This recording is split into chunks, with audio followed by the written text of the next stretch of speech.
This video will help you sleep and relax.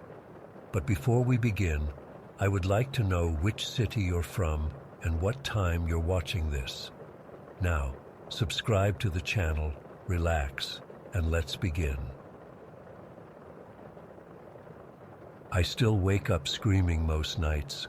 I know I should have moved on by now, but it's hard when no one believes you, when they look at you like you're making it all up, when your own parents think you need therapy.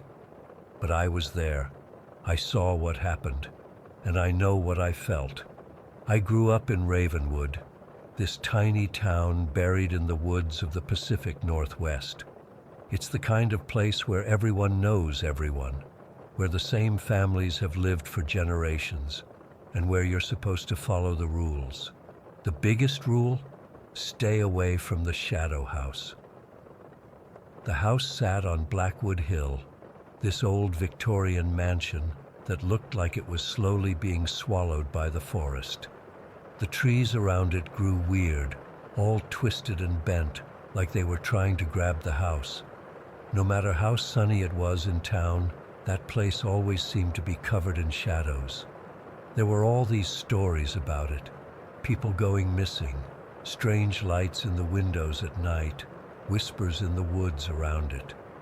Most adults said it was dangerous because it was falling apart, but the way they said it, you could tell there was more to it. My name is Emily, by the way. I was 17 when it happened, just 3 months ago. It was late October, and the fall air had that sharp chill to it that makes everything feel more alive somehow. I was hanging out with my friends after school. There was Tom, my best friend since kindergarten. Jessica, the class president who never broke rules until that night. Marcus, who was always trying to prove how brave he was.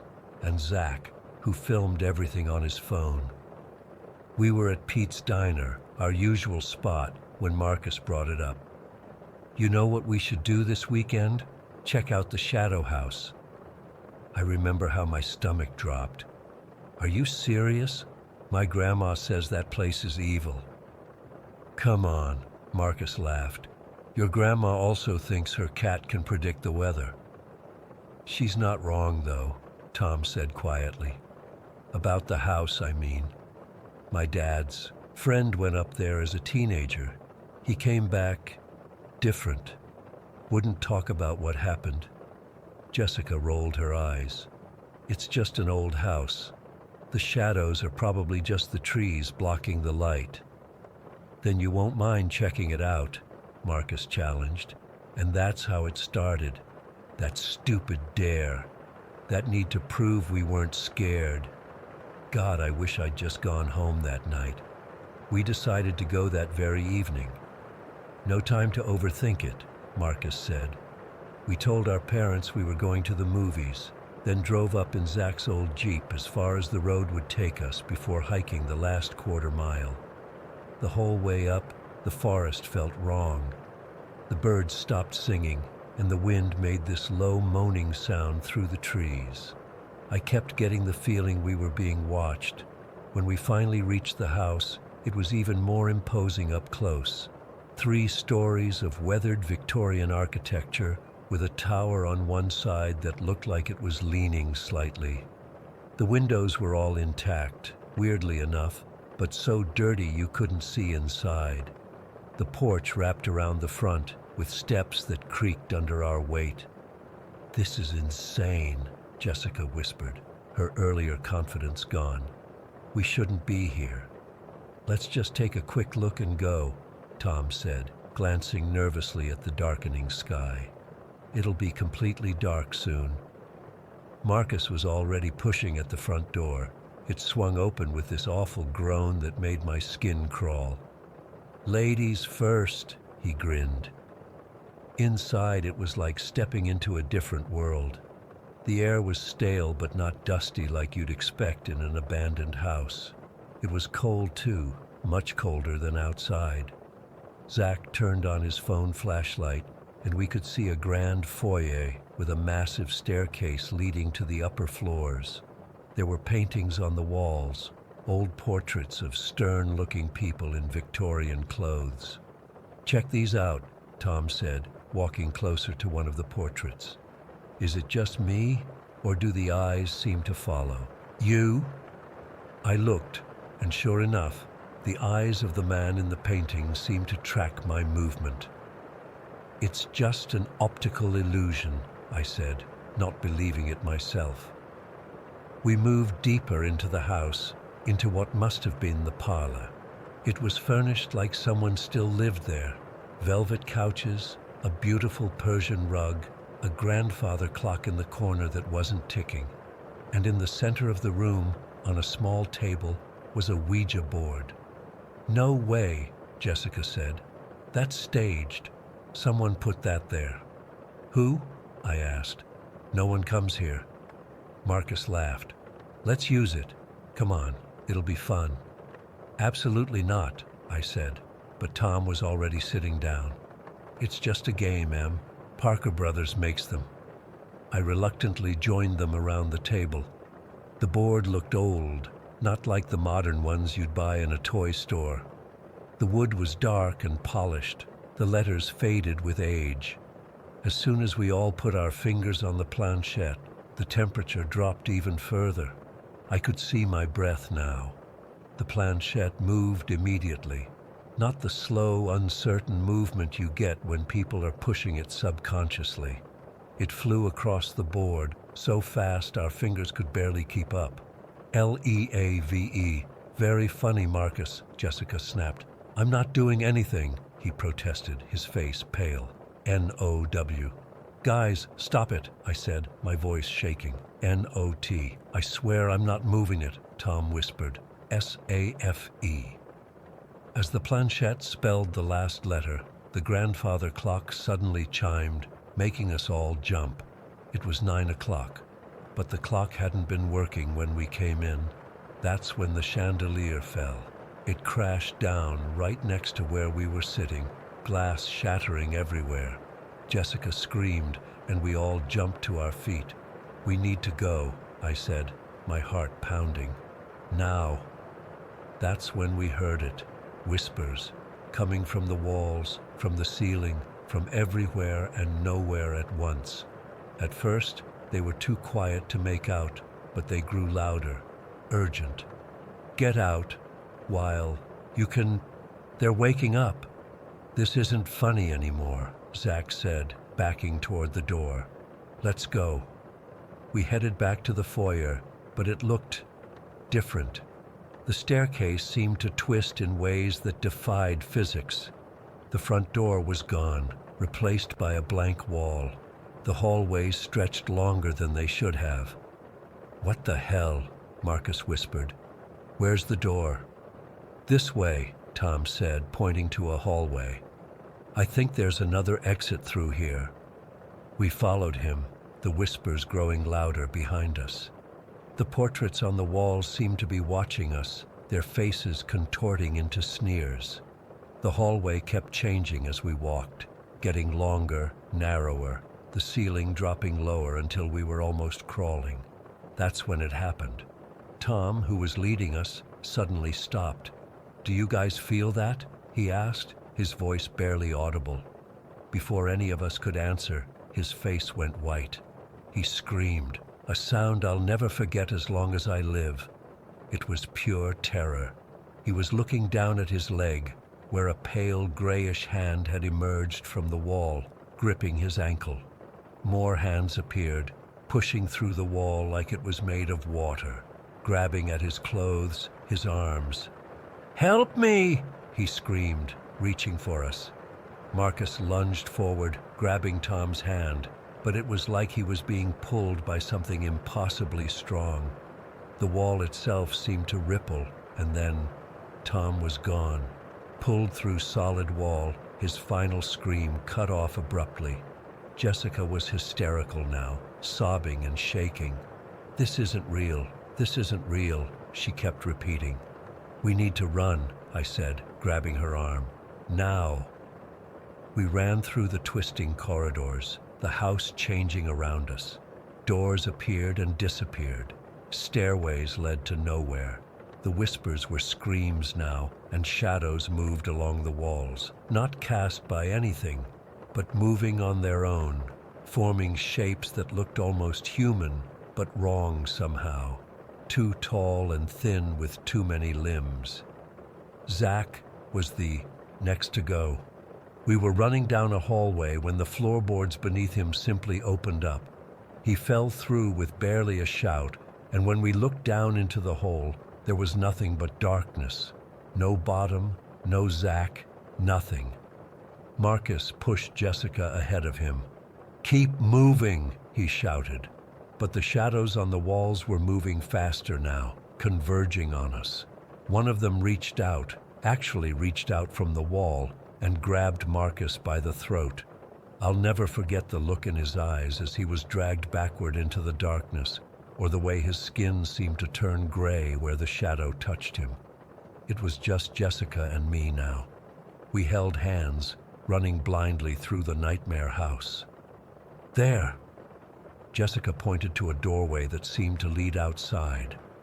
We could see moonlight streaming in. We sprinted toward it, but as we got closer, the door began to shrink. Jessica, who was ahead of me, managed to dive through just as it became too small for a person to fit. "Jessica!" I screamed, pounding on the wall where the door had been. I could hear her screaming my name from the other side, but her voice grew fainter and fainter until I couldn't hear her anymore. I was alone in the house now. The shadows were everywhere, reaching for me. I ran blindly, turning corners, ducking through doorways, until I found myself in a small circular room that must have been inside the tower. The walls were covered in strange symbols that glowed with a faint blue light. In the center of the room stood a large, ornate mirror in a tarnished silver frame. The mirror was cracked down the middle, and something dark was smeared across its surface. It looked like dried blood. I approached it cautiously, drawn to it for reasons I couldn't explain. When I looked into it, I didn't see my reflection. Instead, I saw something else. A face that was almost mine but wrong. The eyes too large, the smile too wide with teeth that were sharp and numerous. As I watched in horror, the reflection reached toward me, its hand pressing against the glass from the other side. I should have run. I should have turned away, but I couldn't move. And when my hand, seemingly of its own accord, reached out to touch the mirror's surface, it didn't stop at the glass. My fingers passed through into a cold so intense it burned. The reflection grabbed my wrist, its grip like ice, and pulled. I fought, tried to pull back, but it was too strong. I was being pulled into the mirror, my body passing through what should have been solid glass. The last thing I remember is looking back over my shoulder at the room behind me, seeing the shadows converging, hearing those whispers one last time. "Too late, too late. You're ours now." I woke up in the woods at the base of Blackwood Hill the next morning, alone. The sun was rising, and there was dew on the grass. When I looked up to where the shadow house should have been, there was nothing. Just empty, blackened earth, as if the house had never existed at all. I stumbled back to town and told everyone what happened. About the house, the shadows, my friends. Search parties were sent out.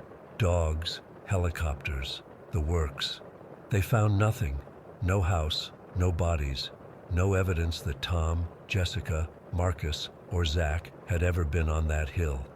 Everyone thinks I'm crazy now, that I had some kind of breakdown, that my friends ran away or met with foul play elsewhere.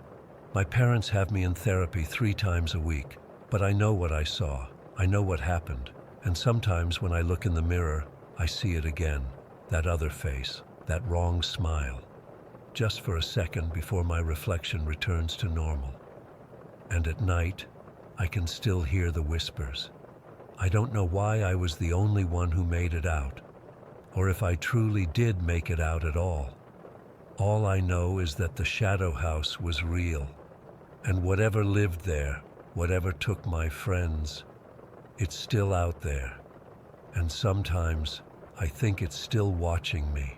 Ita, Story 2.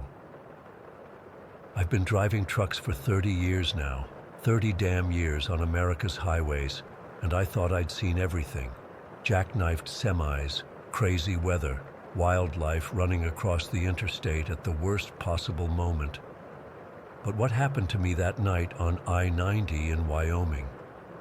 I still can't explain it. I don't like talking about it much, but maybe writing it down will help me make sense of it, or at least stop the nightmares.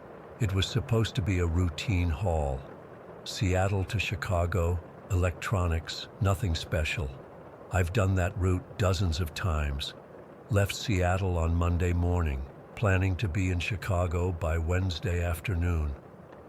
The first day went smooth as silk, clear skies, good traffic, even made better time than I expected. I remember checking the weather forecast before I left. Clear all the way through Wyoming, maybe some light rain in Nebraska, but nothing to worry about. I'd timed it perfectly to hit that empty stretch of I-90 through Wyoming in the middle of the night. No traffic, just me and the road, the way I like it. I'd just passed Sheridan around midnight. My thermos was full of coffee. I had a country station playing low on the radio, and I was making good time. The moon was bright that night, almost full, and the stars were incredible. One of those perfect nights for driving, you know? The kind that reminds you why you got into this business in the first place. Around 1 in the morning, I noticed something weird. The temperature gauge on my dash showed a sudden drop, like 15 degrees in just a few minutes. And then I saw it coming. Fog.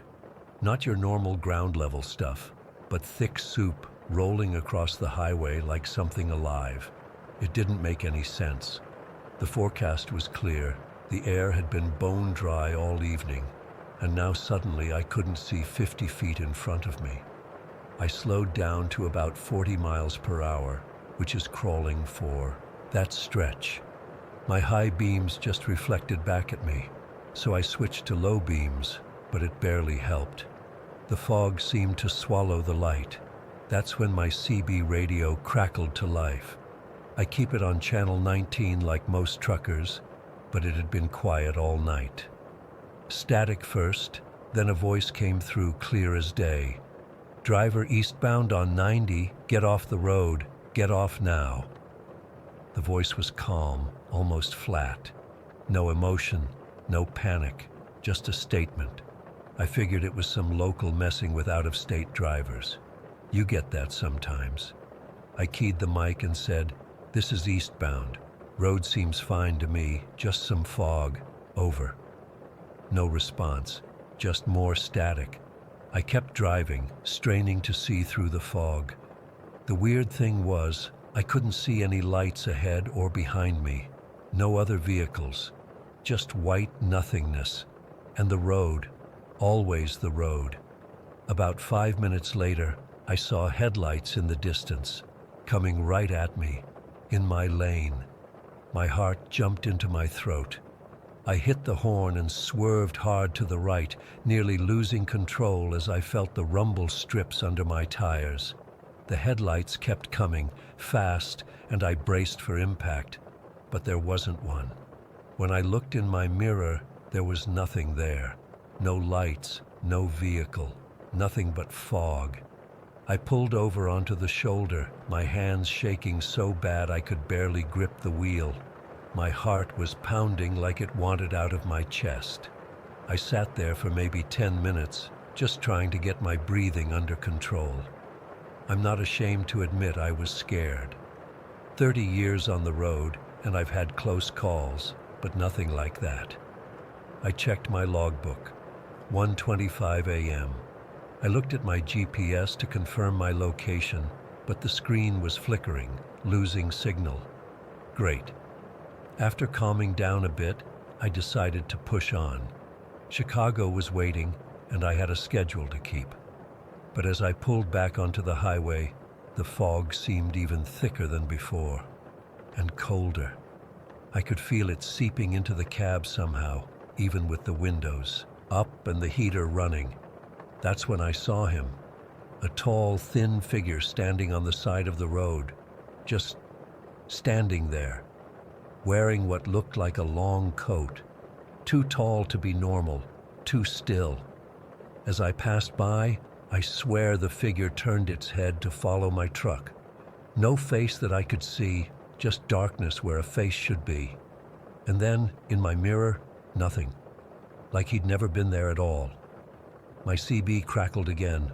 "Last chance, driver. Get off the road." Same voice, same flat tone, but this time it sent ice down my spine. I tried to respond, but the radio just hissed static at me. I checked my watch, 1:45 a.m., but when I looked at the time display on my dash, it said 3:15. That couldn't be right. I hadn't lost that much time. The next curve in the road revealed something that made me slam on my brakes. Across both lanes of the interstate was a wrecked semi, an old Peterbilt, from the looks of it, cab crushed and twisted like it had rolled. But the weirdest part? It looked like it had been there for years, rusted, abandoned, parts of it covered in some kind of vine or growth, in the middle of the interstate, on an active highway. I sat there idling, staring at it for a good minute. There was no way around it, steep ditches on both sides. I couldn't just sit there either. Something about this whole situation felt wrong, dangerous. I grabbed my flashlight and got out. The moment I stepped from my truck, the silence hit me. No highway sounds, no distant traffic, no wind, nothing. Just my boots on the asphalt and my own breathing. I approached the wreck cautiously. Up close, it was even worse. The truck looked like it had been in that spot for decades. Rust had eaten huge holes in the body. The tires were rotted down to shreds of rubber around corroded rims. The windshield was gone, frame rusted through. I shined my light into the cab, and my blood turned to ice. There, stuck to what remained of the dashboard, was a photograph. Faded, water-damaged, but still recognizable. It was me, standing next to my truck, my current truck, the one I was driving right now. The photo looked ancient, the edges crumbling, but it was definitely me, definitely my rig. I backed away, stumbling over my own feet. That's when I heard it, an engine sound in the distance, growing louder, coming fast, but I couldn't see any lights through the fog. I ran back to my truck, my heart trying to hammer its way out of my chest. I climbed in, locked the doors, and floored it. I drove straight at the wrecked truck, certain I was about to crash, but at the last second, I closed my eyes and felt nothing, no impact. When I opened my eyes, the road ahead was clear. The wreck was gone. The fog was thinning. In my mirrors, nothing but empty highway. I didn't stop driving until I reached a Flying J truck stop near Gillette. The sun was just coming up. According to my logbook and the truck stop clock, it was 5:45 a.m. I'd lost almost 2 hours somewhere on that road. I sat in that truck stop diner for 3 hours, drinking coffee until my hands stopped shaking. I called my dispatcher and made up some story about truck trouble. I needed the day off. I couldn't get back on the road, not yet. The waitress must have thought I was crazy, the way I kept staring out the window at the highway. Or maybe she'd seen other drivers come in looking the same way. I finished that run to Chicago a day late, took a different route home, adding almost 200 miles to my trip. I haven't driven that stretch of I-90 through Wyoming since, not once in 3 years. I'll take any detour, eat any extra cost in fuel to avoid it. Sometimes on long nights when I can't sleep, I wonder how many other drivers got that same warning on their CB. How many ignored it like I almost did. How many disappeared into that fog and never came out. I've asked other truckers if they've had strange experiences on that stretch. Most just laugh it off. A few get real quiet, change the subject. One old-timer told me that stretch of highway has been wrong for decades. Said there are more missing persons reports along that 100-mile stretch than anywhere else in the state. I don't know what happened to me that night. I don't know if I temporarily lost my mind or if there's something genuinely not right about that place. All I know is the photograph in that wrecked truck cab was me. And that truck wasn't there, then it was, then it wasn't again. The CB in my truck hasn't worked right since that night. Sometimes it turns on by itself, nothing but static. Sometimes I think I hear that voice again, very faintly, behind the static, still warning drivers to get off the road. I've been driving trucks for 30 years. I've got maybe 5 or 10 more years before retirement. But I'll tell you this, if my dispatcher ever tries to send me on that stretch of I-90 through Wyoming again, I'll turn in my keys on the spot. Because I think whatever's on that road is still waiting for me. And next time, I might not get a warning. Story 3. I still can't sleep through the night. It's been 3 months since it happened, but every creak, every random noise in this house makes my heart stop. I've tried sleeping pills, meditation, even therapy, but nothing helps when your own home doesn't feel safe anymore. Let me start from the beginning. My name is Sam, Samantha, but nobody calls me that except my mom when she's mad. We moved to Willowbrook back in January after my dad got transferred. The house we bought is this big old Victorian place that my parents fell in love with immediately. High ceilings, wooden floors that creak with every step, those weird little alcoves and nooks that old houses have. It was built in 1890-something, and sometimes I swear you can feel every single one of those years in the walls. I wasn't thrilled about moving in the middle of my senior year, but I was dealing with it. New school, trying to make friends, the usual teenage drama. Anyway, this happened about 3 months ago, on a Friday night in April. My parents had gone to some work dinner with my dad's new colleagues, and my little brother Jake was sleeping over at his friend's house. I was actually kind of excited to have the place to myself for once. I'd been wanting to watch this horror movie that everyone at school had been talking about, but my parents are weird about that stuff, and my brother is too young, so I figured it was the perfect opportunity. I made a huge bowl of popcorn, grabbed a soda from the fridge, and settled into the couch in our living room. The movie was about some haunted asylum or whatever. Pretty standard scary movie stuff. I remember thinking it wasn't even that scary, mostly just jump scares and creepy music. It was around 9:30 when I first heard it. A soft but distinct thump from upstairs, then another, and another. At first I paused the movie, thinking maybe a window was open and something was blowing in the wind. But the rhythm was too consistent, like clockwork. Thump, thump, thump. I turned the volume up on the TV, trying to drown it out.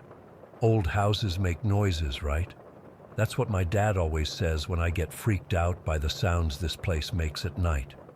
But the thumping continued, and I couldn't focus on the movie anymore. After about 10 minutes, I couldn't take it. I paused the movie again and just sat there in the silence, listening. The thumping was definitely coming from upstairs, somewhere toward the back of the house, where my parents' bedroom is.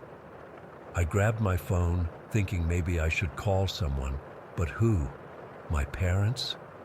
They were at a work thing, and I didn't want to be that kid who calls because the house is making scary noises. The police? Yeah, right. They'd laugh at me. I told myself I was being ridiculous. It was probably just a branch hitting the window or the water heater or something normal like that. So I decided to check it out myself. Stupid, I know. Every horror movie ever has taught us not to investigate strange noises. But real life isn't a movie, and I really thought there would be a simple explanation. I turned on every light as I went upstairs. The thumping got louder as I reached the second floor, definitely coming from my parents' room. My heart was pounding so hard I could feel it in my throat. Their bedroom door was open, just like they'd left it. I stood in the doorway for a moment, just listening. The sound was clearer now. A distinct thump followed by a pause, then another thump. It was coming from their walk-in closet. The closet door was slightly ajar, maybe an inch or two, a slice of darkness between the door and the frame. I remember thinking maybe a bird had somehow gotten in and was trapped, flapping against the wall or something. That happened once at our old house. I should have called someone, anyone. But instead, I walked across my parents' bedroom, my feet silent on the carpet, and reached for the closet door. I pulled it open quickly, like ripping off a Band-Aid. At first, my brain couldn't process what I was seeing. There was a man crouched in the corner of the closet, wedged between my mom's long winter coats and the wall. He was rocking back and forth, his head hitting the wall with each forward motion. Thump, thump, thump. He was filthy. His clothes were stained and torn, his hair matted and wild. The smell hit me a second later, body odor and something sour like spoiled food. Our eyes met, and time seemed to stop. His were bloodshot and wide, staring right through me. Then his cracked lips spread into a smile that made my blood turn to ice. I ran. I don't even remember making the decision to run. My body just moved. I bolted out of my parents' room and toward the stairs, my only thought being I needed to get out of the house. I could hear him behind me, scrambling out of the closet, his footsteps heavy and fast. I took the stairs 2 at a time, nearly falling halfway down. The front door was too far. I'd have to cross the entire living room to get there, and I could hear him at the top of the stairs already. I darted into the kitchen instead. My phone was still in the living room, on the couch where I'd left it. Stupid, stupid, stupid. I was trapped. I could hear him coming down the stairs, slower now, like he knew I had nowhere to go. I pressed myself against the counter, frantically looking around for something, anything I could use to defend myself. My eyes landed on the cast iron skillet my mom had left on the stove after making breakfast that morning. I grabbed it just as he appeared in the kitchen doorway. Up close, he was even more terrifying. Tall and gaunt, with sunken cheeks and that horrible smile still plastered on his face. He didn't say anything, just stared at me with those piercing eyes, swaying slightly like he was drunk or high on something. "Get out of my house," I said, trying to sound brave, but my voice cracked. He took a step toward me, and I raised the skillet higher, gripping it so tight my knuckles turned white. "I called the police," I lied. "They're on their way right now." Another step. He was maybe 6 feet away from me now. "Stay back," I shouted, but he didn't seem to care. When he lunged at me, it was so sudden I almost didn't react in time. His arms reached for me, fingers like claws, and I swung the skillet with everything I had. There was a sickening thud as it connected with the side of his head, and he crumpled to the floor. I didn't wait to see if he was still conscious. I ran straight to the living room, grabbed my phone, and locked myself in the small half-bathroom near the front door. My hands were shaking so badly I could barely dial 911. The next part is a blur. I remember sobbing to the dispatcher, trying to explain what happened. I remember being terrified he'd wake up and try to break down the bathroom door. I remember the sound of sirens, then pounding on the front door, police officers calling out. When I finally unlocked the bathroom door, there were 3 officers in our house, guns drawn. They found him still unconscious on our kitchen floor. Later, at the police station, they told me who he was.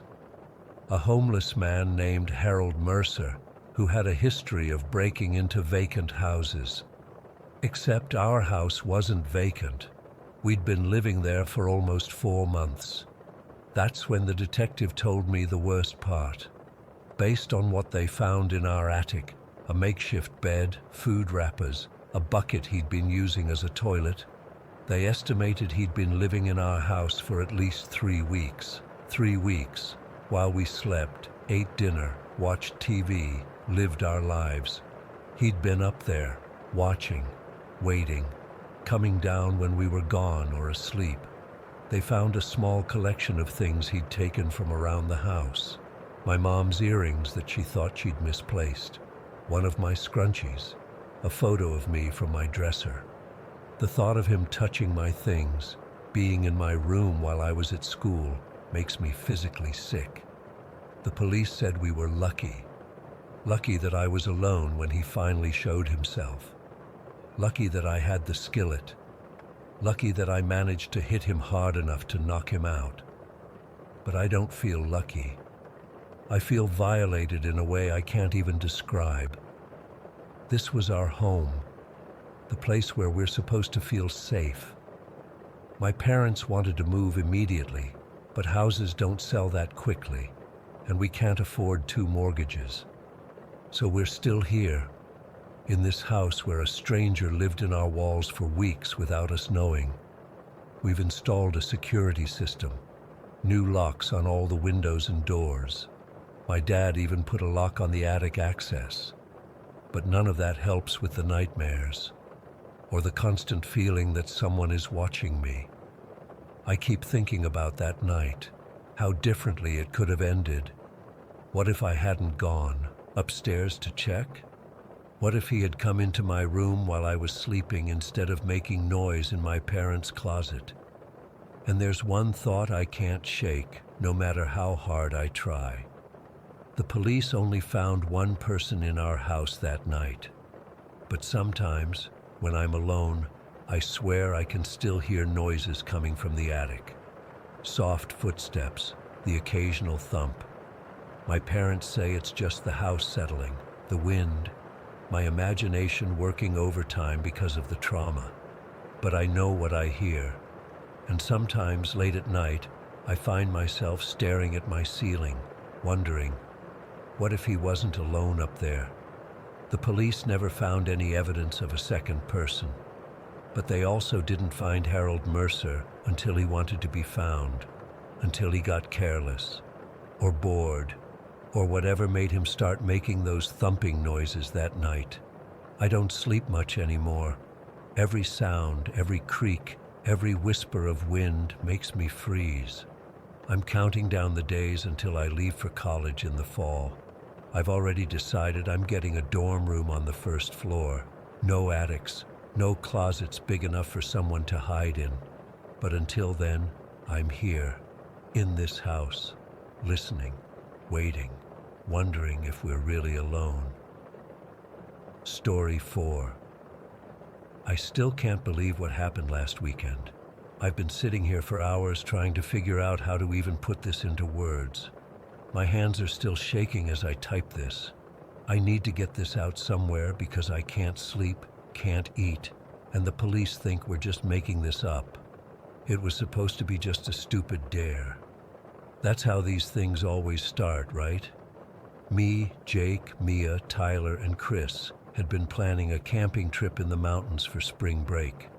We're all in our junior year at State, and with finals coming up soon, we needed to blow off some steam. The original plan was to hit the usual campsite near Miller's Peak, but during the drive up, Tyler mentioned this abandoned hotel he'd read about online, the Blackwood Hotel. Apparently, it had been this fancy mountain resort back in the 1960s, but it shut down after some kind of accident in the 1980s. Tyler said the place had been sitting empty for over 30 years, and the town just sort of pretends it isn't there. The way he described it got everyone excited. This massive Victorian-style building with 4 floors, a ballroom, and supposedly amazing views of the valley. I should have said no. Something in my gut was screaming at me not to go, but everyone was so pumped about it. Mia kept going on about how the photos would be amazing for her photography portfolio. Jake and Chris were already planning to film the whole thing for their YouTube channel. And me? I just went along with it like I always do. We reached the town around 4 in the afternoon. It was one of those tiny mountain communities with maybe a dozen stores on the main street and not much else. We stopped at a gas station to fill up and get some snacks. While Jake was paying, I asked the old guy behind the counter about the hotel. The way his face changed, I should have taken that as our first warning. He got all quiet, then told us the road up there was dangerous and not worth the trouble. When I pressed him about the hotel itself, he just shook his head and muttered something about leaving the past buried. We drove out of town and up this winding mountain road. The pavement gave way to gravel, then to a barely there dirt path cutting through the trees. Just when I thought Tyler had gotten us completely lost, we rounded a bend and there it was, the Blackwood Hotel. God, I wish I could forget the way it looked standing there against the darkening sky. It was bigger than I'd expected, this massive structure of weathered stone and wood with dozens of windows staring down at us like empty eyes. Most of the windows were broken or boarded up, but a few on the upper floors were perfectly intact, reflecting the sunset in a way that made them look like they were filled with fire. The front of the building had this grand entrance with stone steps leading up to massive double doors. Vines had grown over most of the facade, like the forest was slowly trying to reclaim it.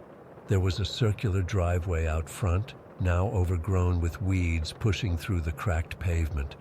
"Holy shit," Mia whispered, already snapping photos with her camera. "This place is perfect." We parked the car and grabbed our backpacks. The plan was to explore for a few hours, maybe stay until after dark to get some spooky vibes, as Chris put it, then head to our original campsite. We brought flashlights, some beers, snacks, and Jake had his stupid EMF detector he'd ordered online after watching too many ghost hunting shows. The sun was starting to set as we approached the entrance. Up close, the hotel seemed even larger, looming over us. The double doors were chained shut, but Tyler found a side entrance where the door had been broken open. I remember hesitating there, at that threshold.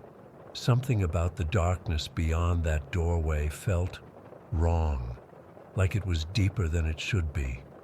But everyone was already pushing past me, flashlight beams cutting through the gloom, so I followed. The lobby was huge, with a ceiling that must have been 20 feet high. Everything was covered in a thick layer of dust, but you could still see how grand it once was. A massive chandelier hung precariously above us, missing most of its crystals. The reception desk ran along one wall, with rows of empty cubbyholes for keys behind it. The floor was this intricate mosaic tile pattern, now cracked and stained. "Check this out," Jake called, shining his light on a large painting above what must have been a fireplace. It showed the hotel in its heyday, surrounded by manicured gardens with people in old-fashioned clothes milling about. Something about their faces seemed off, like the artist hadn't quite captured them right. Their smiles looked forced, their eyes a little too wide. We spent about an hour exploring the ground floor. There was a massive dining room with tables still set with moldy tablecloths and rusted silverware. A ballroom with a rotting grand piano in the corner. A bar where a few dusty bottles still stood on the shelves. As the daylight outside faded completely, we decided to split up and check out the upper floors. That was our second mistake. The first was coming here at all. Mia wanted photos of the guest rooms. Jake and Chris headed for what looked like a service area or kitchen, and Tyler wanted to find the hotel manager's office. I decided to check out the third floor, where Tyler said the luxury suites would have been. The staircase creaked under my weight as I climbed. Each step sent dust swirling in the beam of my flashlight. The third floor hallway stretched in both directions, doors lining each side. Most were partially open, revealing glimpses of decaying furniture and peeling wallpaper. I went left, pushing doors open as I went, taking a few photos on my phone. The fifth door I tried led to what must have been one of the nicest suites. It was larger than the others, with a sitting area, a bedroom visible through an archway, and large windows overlooking the forest below. But what caught my attention was the mirror. It stood against the far wall, this massive thing in an ornate frame that reached almost to the ceiling.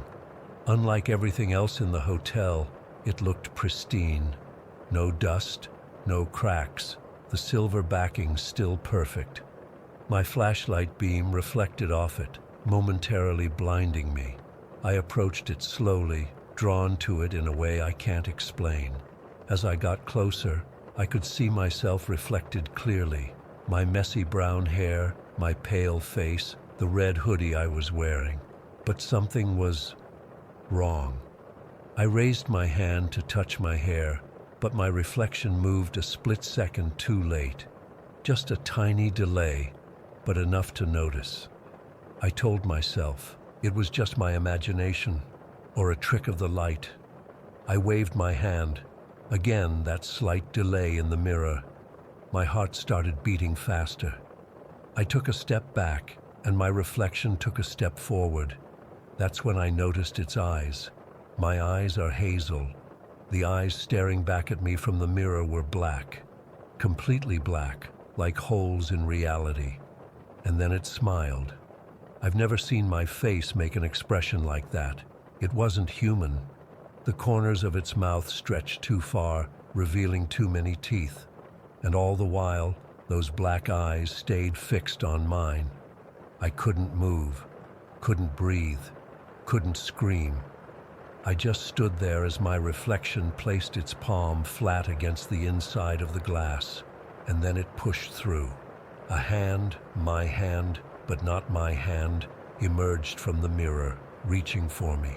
The surface of the mirror rippled like water as the thing that looked like me began to step out. I ran. I didn't think, didn't look back, just turned and sprinted for the door. Behind me, I heard a sound like glass cracking, followed by something hitting the floor with a wet thud. I slammed the door shut behind me and ran down the hallway. But the hallway wasn't right anymore. It stretched longer than it should have, doors appearing on either side that hadn't been there before. I ran past door after door, and they began to open as I passed, just a few inches, darkness spilling out. From the corner of my eye, I could see figures standing in those doorways. They had the general shape of people, but their faces were blank, just smooth skin where features should be. I kept running until I hit a dead end. There was no staircase where there should have been one. I turned around, ready to try another direction, and came face to face with Jake, Mia, Tyler, and Chris. Sarah, what the hell? Jake was holding his flashlight under his chin, like he'd been about to tell a ghost story. You look like you've seen a ghost, I tried to explain, words tumbling out between gasping breaths. Mirror, reflection, wrong hallway. They looked at each other with that expression people get when they think you're overreacting. The hallway's right here, Mia said, pointing back the way they'd come. And she was right. There was the staircase, just 20 feet away. The endless corridor was gone. The doors with their faceless watchers had vanished. I'm not crazy, I insisted. Something's wrong with this place. We need to leave, now. Maybe it was the panic in my voice, or maybe they'd felt something too, because they didn't argue. We headed for the stairs, but as we reached them, a low groan echoed through the building. Not wind, not settling wood. It sounded like something in pain. "What was that?" Tyler whispered. Then it happened again, louder this time. The walls around us seemed to flex inward, like the hotel was breathing. The temperature dropped so suddenly, I could see my breath clouding in front of me. "Run," I said. We bolted down the stairs, nearly falling over each other in our rush. As we descended, I swear the steps stretched beneath us, each flight longer than it should have been. Whispers filled the air, too quiet to make out words but clearly voices, dozens of them, coming from inside the walls. We finally reached the lobby, gasping for breath. The front doors were just ahead, the main entrance that had been chained shut from the outside. Only now, there were no chains. The massive doors stood closed but unobstructed. "Thank God," Chris muttered, running toward them. He grabbed the handles and pulled. They didn't budge. He tried again, putting his whole weight into it. Nothing. Tyler joined him, then Jake, all three of them pulling with everything they had. The doors might as well have been part of the wall. "The side entrance," Mia suggested, already moving that way. But when we reached it, we found solid brick where the doorway had been. One by one, we tried the windows. Some were boarded up, others looked clear, but none would break. Not even when Jake threw a heavy brass lamp at one. The glass didn't even crack. That's when the shadows began to move. They peeled away from the corners of the room, stretching across the floor and walls. They took shape as they moved. Human shapes, but distorted, elongated.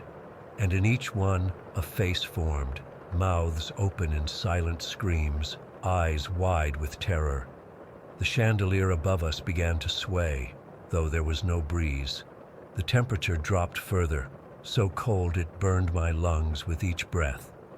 And then I saw it, at the top of the grand staircase. My reflection, the thing from the mirror, floating a few inches above the steps. Its feet didn't touch the ground as it began to descend toward us. That terrible smile still fixed on its face, those black eyes never blinking. It raised one hand, and every shadow in the room turned toward us. The air filled with a high-pitched sound, like feedback from a microphone, but 1,000 times worse. It felt like my skull was going to split open. I remember grabbing Mia's hand. I remember the shadows surging forward. I remember that thing that wore my face floating closer, its smile growing impossibly wider.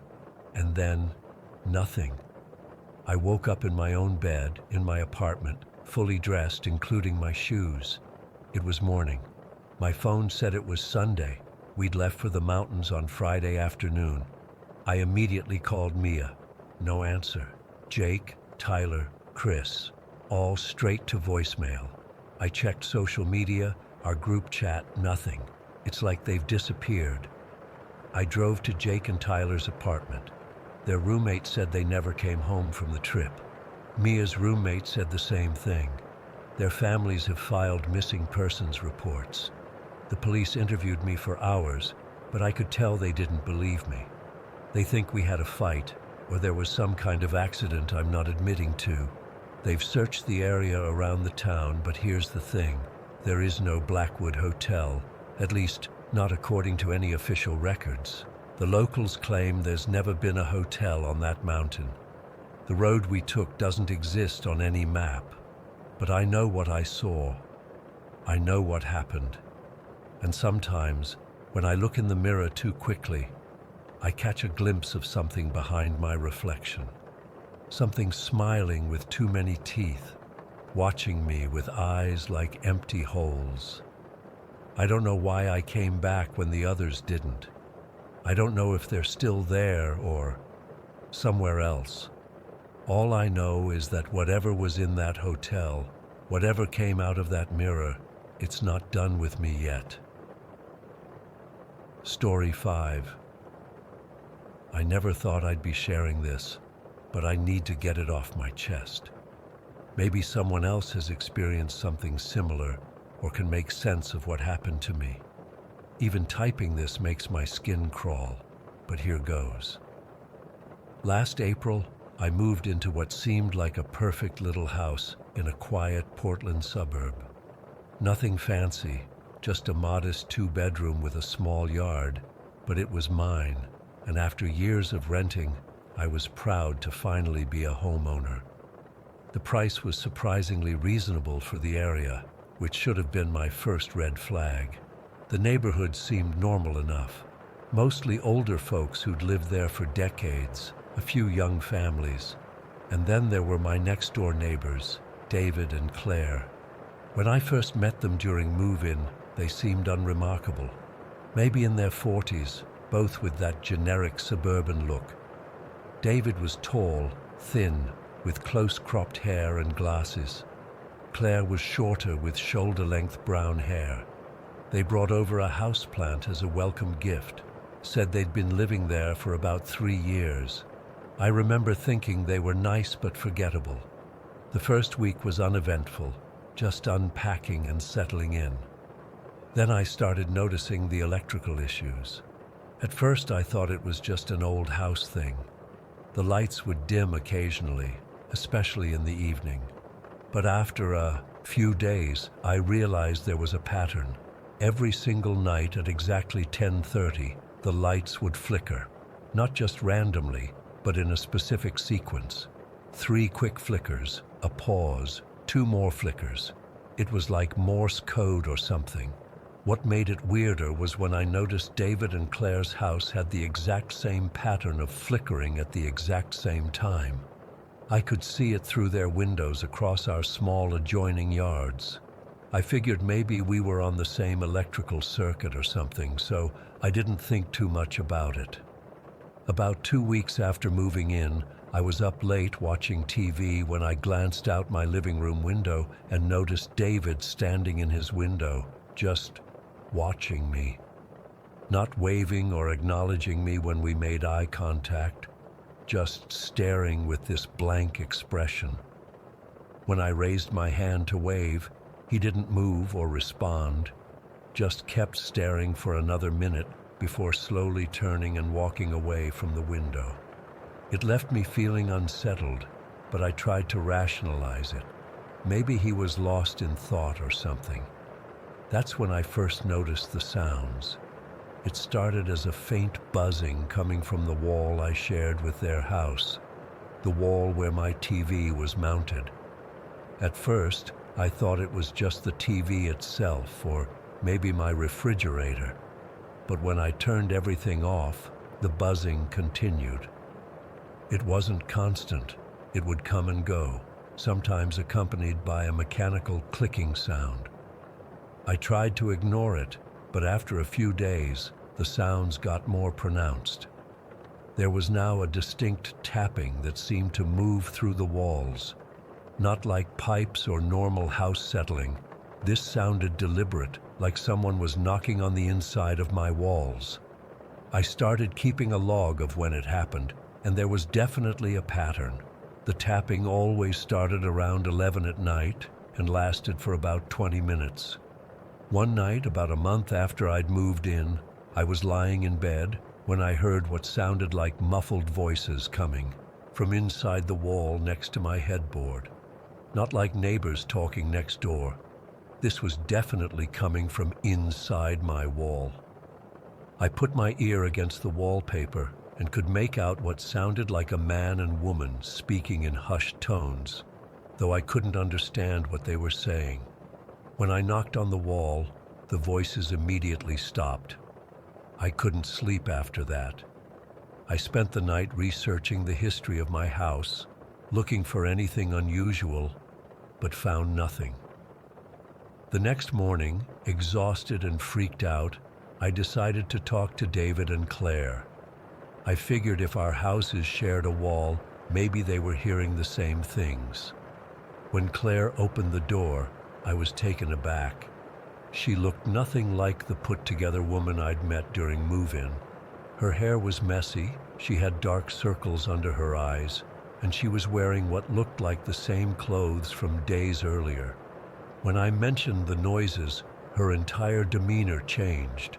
She got really tense and kept glancing behind her into the house. "We haven't heard anything," she said flatly. "Old houses make noises. You'll get used to it." That's when I noticed something behind her in their living room. A large metal box, about the size of a mini fridge, with blinking lights and what looked like dozens of wires trailing across their floor and up into the ceiling. When she saw me looking at it, she quickly stepped outside and pulled the door mostly closed behind her. "David's just doing some electrical work," she explained, but her voice was shaky. "He's very into DIY projects." I nodded and left, but that interaction just made everything feel 10 times worse. That afternoon, I called an electrician, claiming I was concerned about faulty wiring. I figured a professional could at least tell me if there was something wrong with my electrical system that might explain the flickering lights. The electrician, an older guy named Mike, did a basic inspection of my fuse box and wiring. Everything seemed normal until he got to the shared wall in my living room. He immediately noticed something off about a section of wall near the baseboard. "This has been opened up recently," he said, pointing to almost imperceptible differences in the paint texture. "Mind if I take a closer look?" He removed a small section of baseboard and shined his flashlight into the gap. His expression changed immediately. "There's non-standard wiring in here," he said, his voice serious. "This wasn't done by a professional. Someone's added something to your wall cavity." With my permission, he carefully cut a small hole in the drywall. What we found made my blood run cold. There was a bundle of wires that didn't connect to anything in my house. They ran horizontally through the wall toward David and Claire's house, and mounted inside the wall cavity, pointed directly at where my couch sat, was a small camera. I felt violated, angry, and terrified all at once. Mike documented everything with photos and recommended I call the police immediately. I did, and they arrived within the hour. While waiting, I looked out my window and saw unusual activity at David and Claire's. They were loading things into their car quickly, making multiple trips. By the time the police arrived, their car was gone. The officers took my statement and examined the camera and wiring. One of them went next door to question David and Claire, but came back looking confused. He said the house appeared completely empty, not just no people, but no furniture, no personal items, nothing. It looked like no one had lived there for months. The police got a warrant to search the house the next day. What they found was bizarre. The house was indeed empty, except for a few pieces of furniture in the living room, including that metal box I'd seen. It turned out to be some kind of custom-built electronic equipment that the tech officer couldn't immediately identify. They found more cameras hidden in various parts of the house, all pointed toward my place. In the basement, they discovered what looked like a small monitoring station with screens and recording equipment. Most disturbing of all, they found an elaborate system of false walls. The house had been modified to create narrow corridors within the walls themselves, spaces just wide enough for a person to move through. Some of these hidden passages extended into the shared wall with my house. That explained the tapping and voices I'd heard. Someone had literally been inside my walls, watching and listening to me. The investigation that followed revealed that David and Claire, if those were even their real names, were never the registered owners of the house. According to city records, the house had been vacant for over a year before I moved in. The previous owners had moved to Florida and had been trying to sell it. They had no idea anyone was living there. The police found evidence that whoever had been posing as my neighbors had set up some kind of sophisticated surveillance operation. They'd tapped into the neighborhood electrical grid and created a system that allowed them to monitor and even control certain electrical functions in my house, explaining the synchronized flickering. But they never found David and Claire, and the equipment they left behind offered few clues. Some of it had custom modifications that the police tech experts said were extremely advanced and not commercially available. I couldn't stay in that house another night. I packed essential items and stayed in a hotel while looking for a new place. I ended up selling the house at a loss 2 months later, disclosing everything that had happened to the buyers, a young couple who thought the whole thing was creepy but cool and got a great deal. I've been in my new apartment for about 6 months now. It's in a secure building with doormen and security cameras. I should feel safe here, but sometimes, usually around 10:30 at night, my lights still flicker in that same pattern. 3 quick flickers, a pause, 2 more flickers. I've had electricians check everything, and they find nothing wrong. And occasionally, when it's very quiet at night, I swear I can hear that same faint buzzing and mechanical clicking coming from inside my walls. I've torn off pieces of wallpaper, inspected every inch of my apartment, but found nothing. The maintenance guy thinks I'm paranoid. Maybe I am. Or maybe David and Claire, whoever they really were, are still watching, still listening, still hiding in the spaces between walls, recording and monitoring for some purpose I can't begin to comprehend. What terrifies me most isn't what happened. It's that I'll never know why they chose me, what they wanted, or if they're still out there, waiting to resume whatever it was I unknowingly interrupted. Story 6. I still can't believe what happened to me last October. I've been driving trucks for almost 15 years now, and I've seen some weird shit on the road.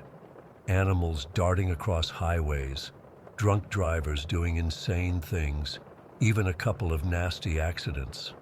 But nothing, and I mean absolutely nothing, prepared me for what I experienced that night on Route 50 in West Virginia. I haul steel beams for mid-state transport, mostly between Ohio and Pennsylvania. That particular night, I was making a run from Columbus to a construction site near Pittsburgh. It was a clear night, but cold as hell for October, that kind of biting cold that makes your bones ache when you step outside. I remember checking my watch as I crossed into West Virginia. It was just after 2 in the morning, and I had another 4 hours of driving ahead of me. Route 50 through West Virginia is no joke after dark. It's mostly a 2-lane highway cutting through miles of nothing but forests and mountains. The kind of place where your high beams barely make a dent in the darkness, and you might not see another car for 30 minutes at a time. Cell reception is spotty at best. Any trucker will tell you it's not the kind of place you want to break down. I had the radio on low, some late-night talk show about conspiracy theories. Normally that stuff makes me laugh, but something about that night had me on edge. Maybe it was the emptiness of the road or the way the trees seemed to close in on both sides. Whatever it was, I remember turning the radio up louder just to hear another human voice. Around 3 in the morning, I was starting to feel the fatigue. My eyes were getting heavy, so I cracked the window to let the cold air hit my face and grabbed my thermos for another slug of coffee. That's when I first saw her.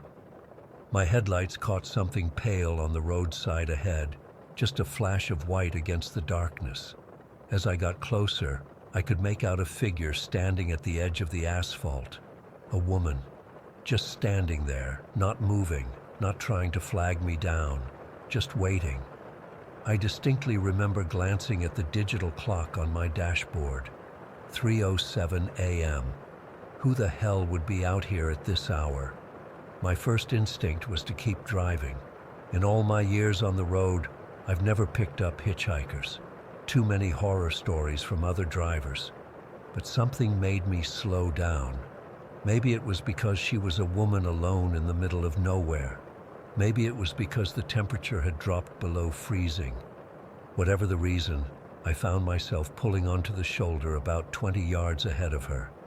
I watched in my side mirror as she walked toward my truck. She moved, strangely. Not quite limping, but not normal either. Like her joints weren't working right.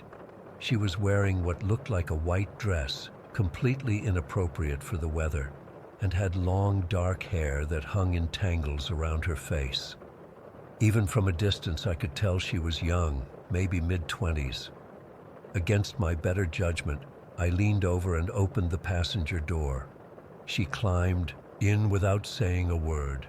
No thank you, no explanation of why she was out there. Nothing, just silent as she settled into the seat beside me. That's when I noticed the smell.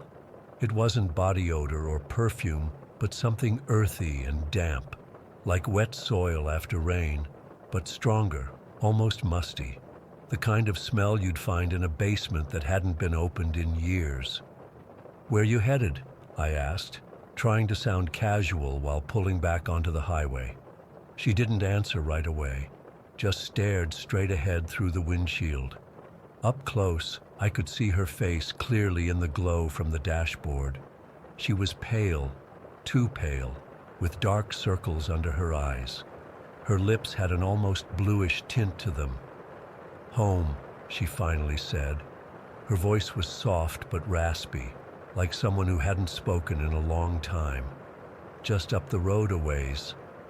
I nodded and focused on driving, trying to ignore how uncomfortable I felt.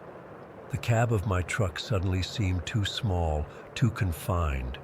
I turned the heater up, thinking she must be freezing in that thin dress, but she showed no reaction to the warm air blasting from the vents. For several miles, we drove in silence. I kept stealing glances at her, but she just stared ahead, occasionally turning to look out the passenger window. Her hands were folded in her lap, and I noticed they were dirty, with grime under the fingernails. Not just dirty like someone who works with their hands, but caked with what looked like dried mud. After about 15 minutes of uncomfortable silence, she suddenly turned to me. "Do you believe in ghosts, Marcus?" I nearly swerved off the road. I hadn't told her my name. My hand tightened on the steering wheel as I forced myself to keep my eyes on the road. "How do you know my name?" I asked, my mouth suddenly dry. She didn't answer, just stared at me with those hollow eyes. I could feel her gaze on the side of my face like a physical weight. "I asked if you believe in ghosts," she repeated, as if I hadn't spoken. My heart was hammering in my chest now. "I don't know," I managed to say. "Never really thought about it." She made a sound that might have been a laugh, but it had no humor in it. "You will," she said. I was seriously regretting my decision to pick her up by this point. The rational part of my brain was telling me she must have seen my name on something in the truck, maybe my logbook on the dash or the small name placard my company requires us to display. But another part of me, a primal part I usually ignore, was screaming that something was very wrong. That's when I glanced at the passenger window and saw her reflection. She was sitting beside me, hands in her lap. But in the window's reflection, she was standing. Standing inside my moving truck, looming over me with her head nearly touching the roof of the cab.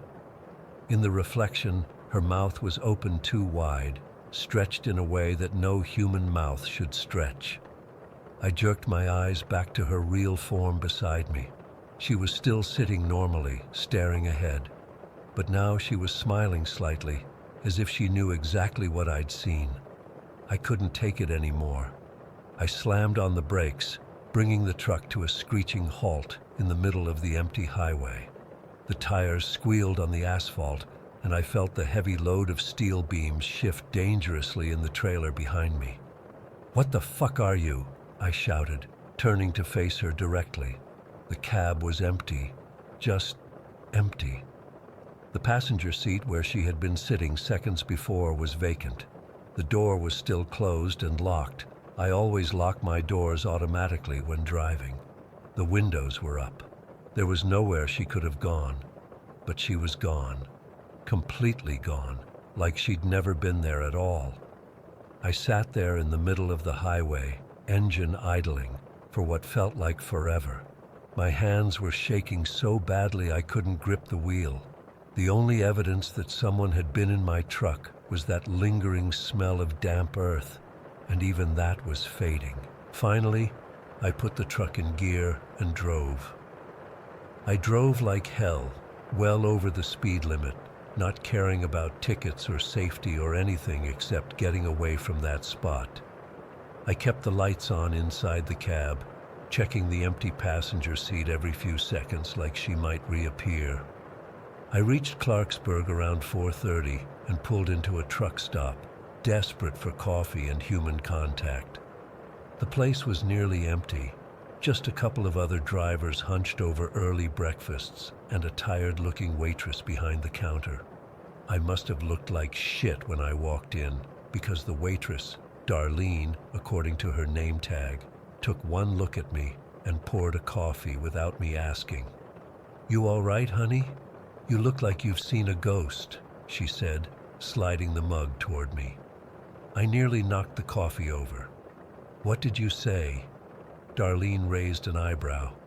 "I asked if you're okay. You're white as a sheet." I don't know what made me tell her. Maybe I needed to say it out loud to convince myself I wasn't crazy. Maybe I just needed someone to tell me I'd imagined the whole thing. But once I started talking, I couldn't stop. I told her everything: the woman on the roadside, the strange smell, the reflection in the window, how she'd vanished from a moving truck. I expected Darlene to laugh, to tell me I'd fallen asleep at the wheel and dreamed the whole thing. Instead, she sighed and topped off my coffee. "You came through on Route 50, didn't you?" she asked quietly. When I nodded, she glanced around the empty diner and leaned in closer. "You're not the first driver to come in here with that story," she said. "Been happening for years. Always the same. Young woman in white, picked up late at night, vanishes from the vehicle. Sometimes she asks if they believe in ghosts. Sometimes she asks them to take her home. Sometimes she doesn't speak at all." "Who is she?" I managed to ask. "Local girl. Died in a car wreck back in the 90s on that stretch of highway. Story goes that she was coming home from a party when her boyfriend lost control of the car. He survived. She didn't. They found her body thrown from the vehicle about 30 feet into the woods." I felt sick. "And now she, what, haunts the highway?" Darlene shrugged. "That's what they say. Looking for someone to take her home, I guess. Her parents moved away years ago, so she's still searching." She paused, studying my face. "Consider yourself lucky. Some drivers report much worse." "Worse how?" I asked, not sure I wanted to know. "Some say she leads them off the road. There've been accidents, bad ones. Drivers swerving to avoid hitting her when she appears suddenly in the middle of the highway. Others claim their engines die after picking her up, leaving them stranded for hours in the middle of nowhere." I finished my coffee in silence, trying to process what I'd experienced. By the time I left the diner, dawn was breaking. I completed my delivery in Pennsylvania later that morning, but I barely remember the rest of the drive. My mind was stuck on that woman, her hollow eyes, her impossible reflection, the way she knew my name. That was 3 months ago. I've never driven Route 50 through West Virginia again.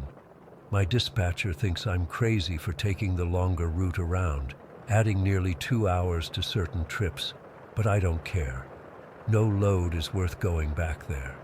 Sometimes at night, I still wake up thinking I smell damp earth in my bedroom.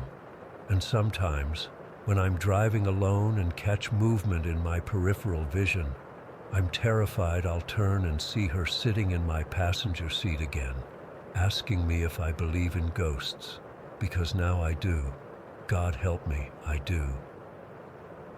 Story 7. I've never told anyone the full story of what happened in that house. Part of me is still afraid that talking about it might somehow make it worse, like acknowledging it gives it more power. But it's been 8 months since we left, and I still can't sleep through the night. Maybe writing this down will help. I don't know. When Jack and I bought the Victorian on Maple Lane last year, everyone thought we were crazy. The price was suspiciously low for a 5-bedroom house with original hardwood floors and stained glass windows, even considering its condition. The realtor kept emphasizing the historical value and character instead of mentioning the sagging porch, ancient plumbing, and the fact that it had been on the market for almost 3 years. But Jack fell in love with it immediately. He's always been obsessed with old architecture, and he saw past the peeling paint and water stains to what the house could be. I was more hesitant, but his enthusiasm was infectious. We'd been saving for our first home for 5 years, and the price meant we'd have extra money for renovations. So we signed the papers, and the house was ours. The previous owners were an elderly couple who had moved to Florida to be closer to their grandchildren. At least, that's what the realtor told us. I later found out they'd left suddenly in the middle of the night, abandoning furniture and personal belongings. But I'm getting ahead of myself. The first few weeks were a blur of cleaning and unpacking. Jack immediately started tearing out the kitchen cabinets, while I focused on making our bedroom livable. The house had been empty for months, so there was dust everywhere and a persistent musty smell that no amount of cleaning seemed to eliminate. I first noticed something off about 3 weeks after we moved in. I was alone in the house, painting the upstairs hallway, when I heard what sounded like whispering coming from somewhere nearby. It was faint, like someone having a hushed conversation in another room. I put down my paintbrush and checked each room, thinking maybe Jack had come home early, but the house was empty. It's just an old house, I told myself. They make noises. But it happened again the next day, and the day after that. Always when I was alone, always just quiet enough that I couldn't make out any words. I started to notice other things too. Footsteps upstairs when no one was there. Doors that were closed when I returned to rooms I'd left them open in. Cold spots in hallways that made the hair on my arms stand up. When I mentioned it to Jack, he just laughed and said the house was settling. "These old places creak and groan," he said. "It's part of their charm." But it didn't feel charming. It felt watchful, like the house was aware of us, observing our routines, learning our habits. I know how that sounds. I would have thought someone who said that was being dramatic or looking for attention. But that's how it felt. The whispers grew more frequent, and I started having trouble sleeping. I'd wake up in the middle of the night, convinced someone had called my name. Jack slept soundly beside me, oblivious to my growing unease. About 2 months after we moved in, I found the first letter. I was cleaning out the built-in cabinets in the dining room, pulling out decades-old wallpaper, when a folded piece of paper fell from behind the shelf. It was yellowed with age, the handwriting faded but still legible. "My dearest Elizabeth," it began, "I cannot stop thinking about our conversation in the garden. Your suggestion both frightens and excites me. If we were to proceed, we must be careful. The walls have ears in this house, and some secrets are best kept between us." It was signed simply H. I showed it to Jack, who thought it was fascinating, a glimpse into the house's past. He wanted to frame it, but something about it made me uneasy. I put it in a drawer and tried to forget about it, but I couldn't. That phrase, "The walls have ears in this house," kept repeating in my mind, especially when I would hear the whispers. Were they getting louder? It seemed like they were. Then came that night, the night everything changed. It was a Tuesday in October. Jack was working late on a project, so I went to bed alone around 10. I fell into a restless sleep, troubled by strange dreams of dark corridors and locked doors. I woke suddenly at 2:17. I remember checking the clock, to the sound of murmuring voices. They were clearer than ever before, not coming from the walls this time, but from somewhere downstairs. My first thought was that Jack had come home and was talking to someone, but his side of the bed was still empty. My second thought was intruders, but the voices didn't sound like people having a conversation. It was more like a single voice repeating something over and over, almost like a chant. I should have called Jack. I should have called the police. But instead, I got out of bed and followed the sound. The hardwood floors were ice cold under my bare feet as I crept down the hallway to the stairs. The voice got louder as I descended, leading me toward Jack's study at the back of the house. The door was slightly ajar, a faint light flickering from within. Not the harsh brightness of the overhead light, but a soft, wavering glow like candlelight. I pushed the door open slowly. The study looked normal at first. Jack's desk against one wall, bookshelves, the antique reading chair we'd found at an estate sale. But the whispers were definitely coming from here, from the wall behind the bookshelf. As I approached, I noticed a section of wallpaper that looked different from the rest. Newer, perhaps, or just applied more carefully. The whispering seemed to be coming from directly behind it. With shaking hands, I reached out and touched the wallpaper. It felt warmer than it should have, almost like skin. I pulled at the edge, and it peeled away easily, revealing not the plaster or lath I expected, but a door. A small, narrow door with an old brass handle, built into the wall and hidden by the wallpaper. The whispers grew more insistent as I stared at the door. They almost sounded excited now, eager. I know I should have walked away. Every instinct was screaming at me to go back upstairs, to call Jack, to get out of the house. But instead, I turned the handle. The door opened with a low creak into darkness. The whispering stopped abruptly, replaced by a heavy silence that felt expectant, waiting. I fumbled for my phone and turned on the flashlight. The beam revealed a small room, no bigger than a large closet. The walls were bare wood, unfinished, with no windows or other doors. In the center of the room sat a wooden chest, ornately carved with patterns that seemed to shift and move in the flashlight's beam. The whispers started again, softer now, coming from the chest itself. I stepped into the room, drawn forward by a curiosity I couldn't explain. The air was thick with dust and something else, a scent like old flowers and copper.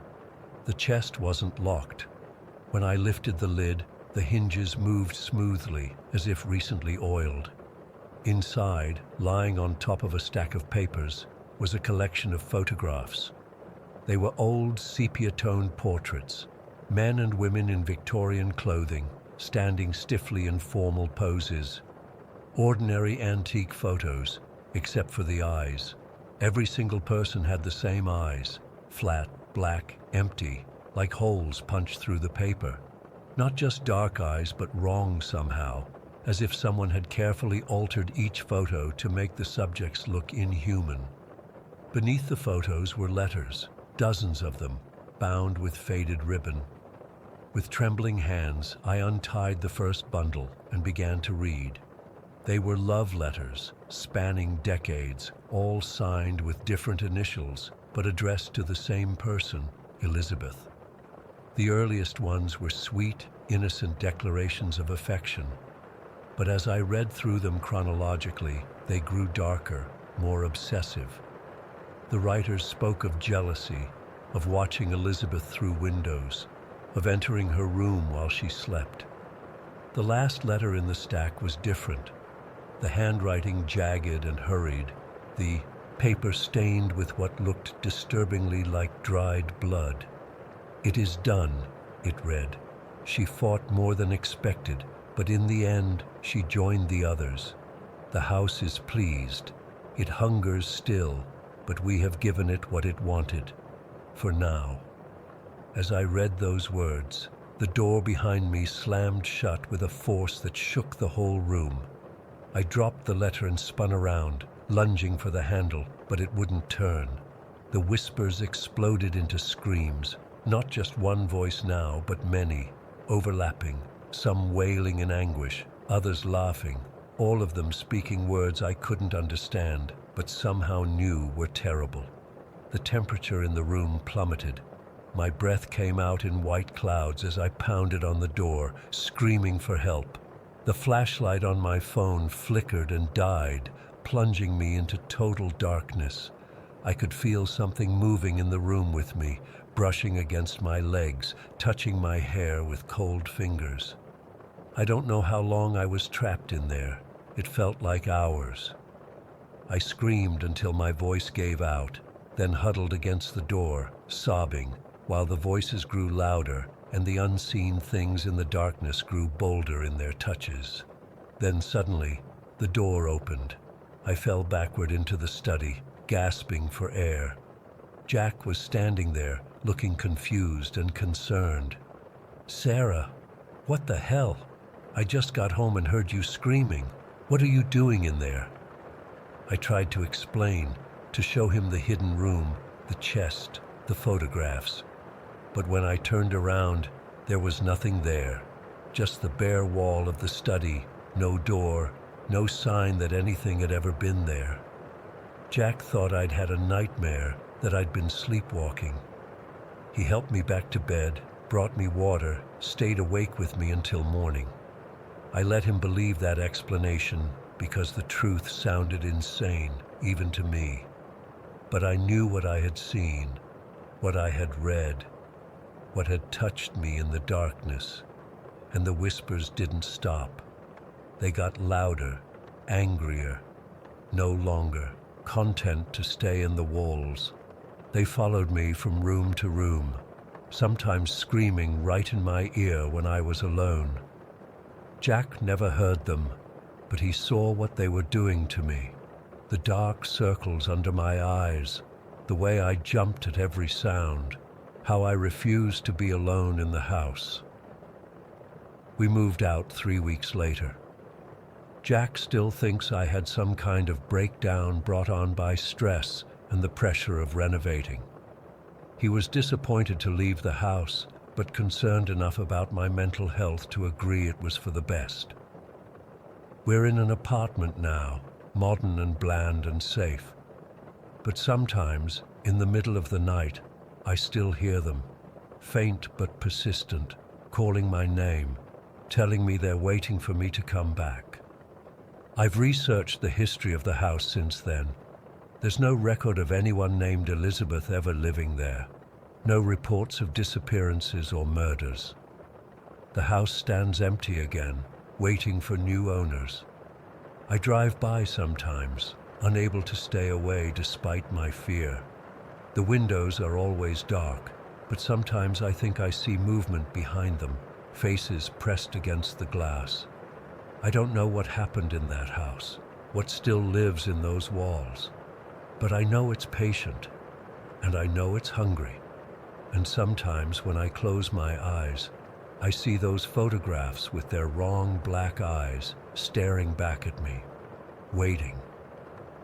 Story 8. I've always loved road trips. Something about the freedom of the open road just calls to me. I've been doing solo trips across the country for years, always looking for those hidden gems off the beaten path. But what happened 3 weeks ago in the Appalachian Mountains?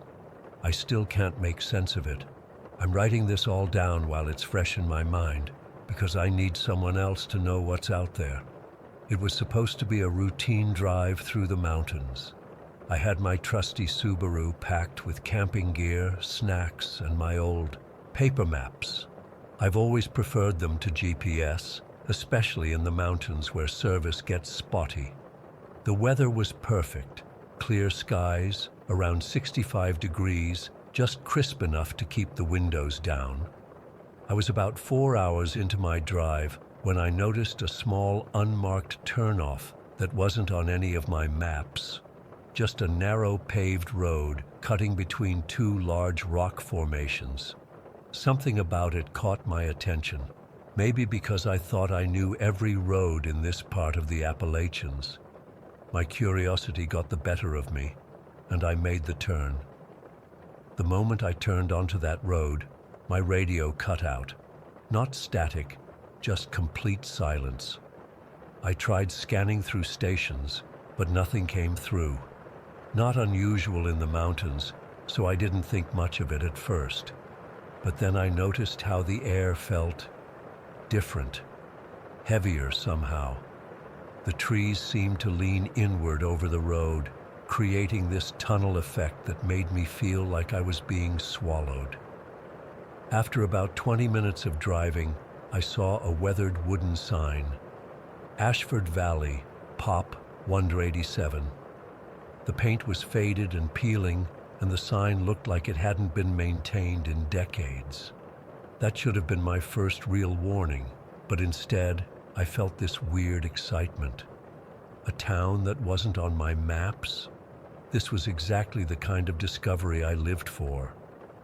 As I drove into Ashford Valley, everything about the place felt wrong. The buildings were old, but not charming old, more like neglected old. Victorian-style houses with peeling paint, a small main street with shops that looked like they hadn't been updated since the 1950s. But the strangest part, all the windows were covered, some with curtains, others with newspaper or just plain boards, and there wasn't a single person in sight. No cars moving, no pedestrians, nothing. I parked in front of what looked like the only open business, a diner called Valley Diner. Real creative, right? The neon sign buzzed and flickered, and through the windows, I could see it was nearly empty inside. My watch said 2:15 in the afternoon, not exactly peak hours, but still weird for a diner to be so empty. The bell above the door jingled when I walked in, and the sound seemed unnaturally loud in the silence. There was just one waitress behind the counter, a woman maybe in her 50s with graying hair pulled back in a tight bun. She looked up when I entered, and for a split second, I swear she looked terrified. But then her face changed to this forced smile. "Just passing through?" she asked, her voice strained. I nodded and took a seat at the counter. "Yeah, saw the turnoff and got curious. Place isn't on any of my maps." She set a menu in front of me but kept her eyes down. "Not many people find us these days.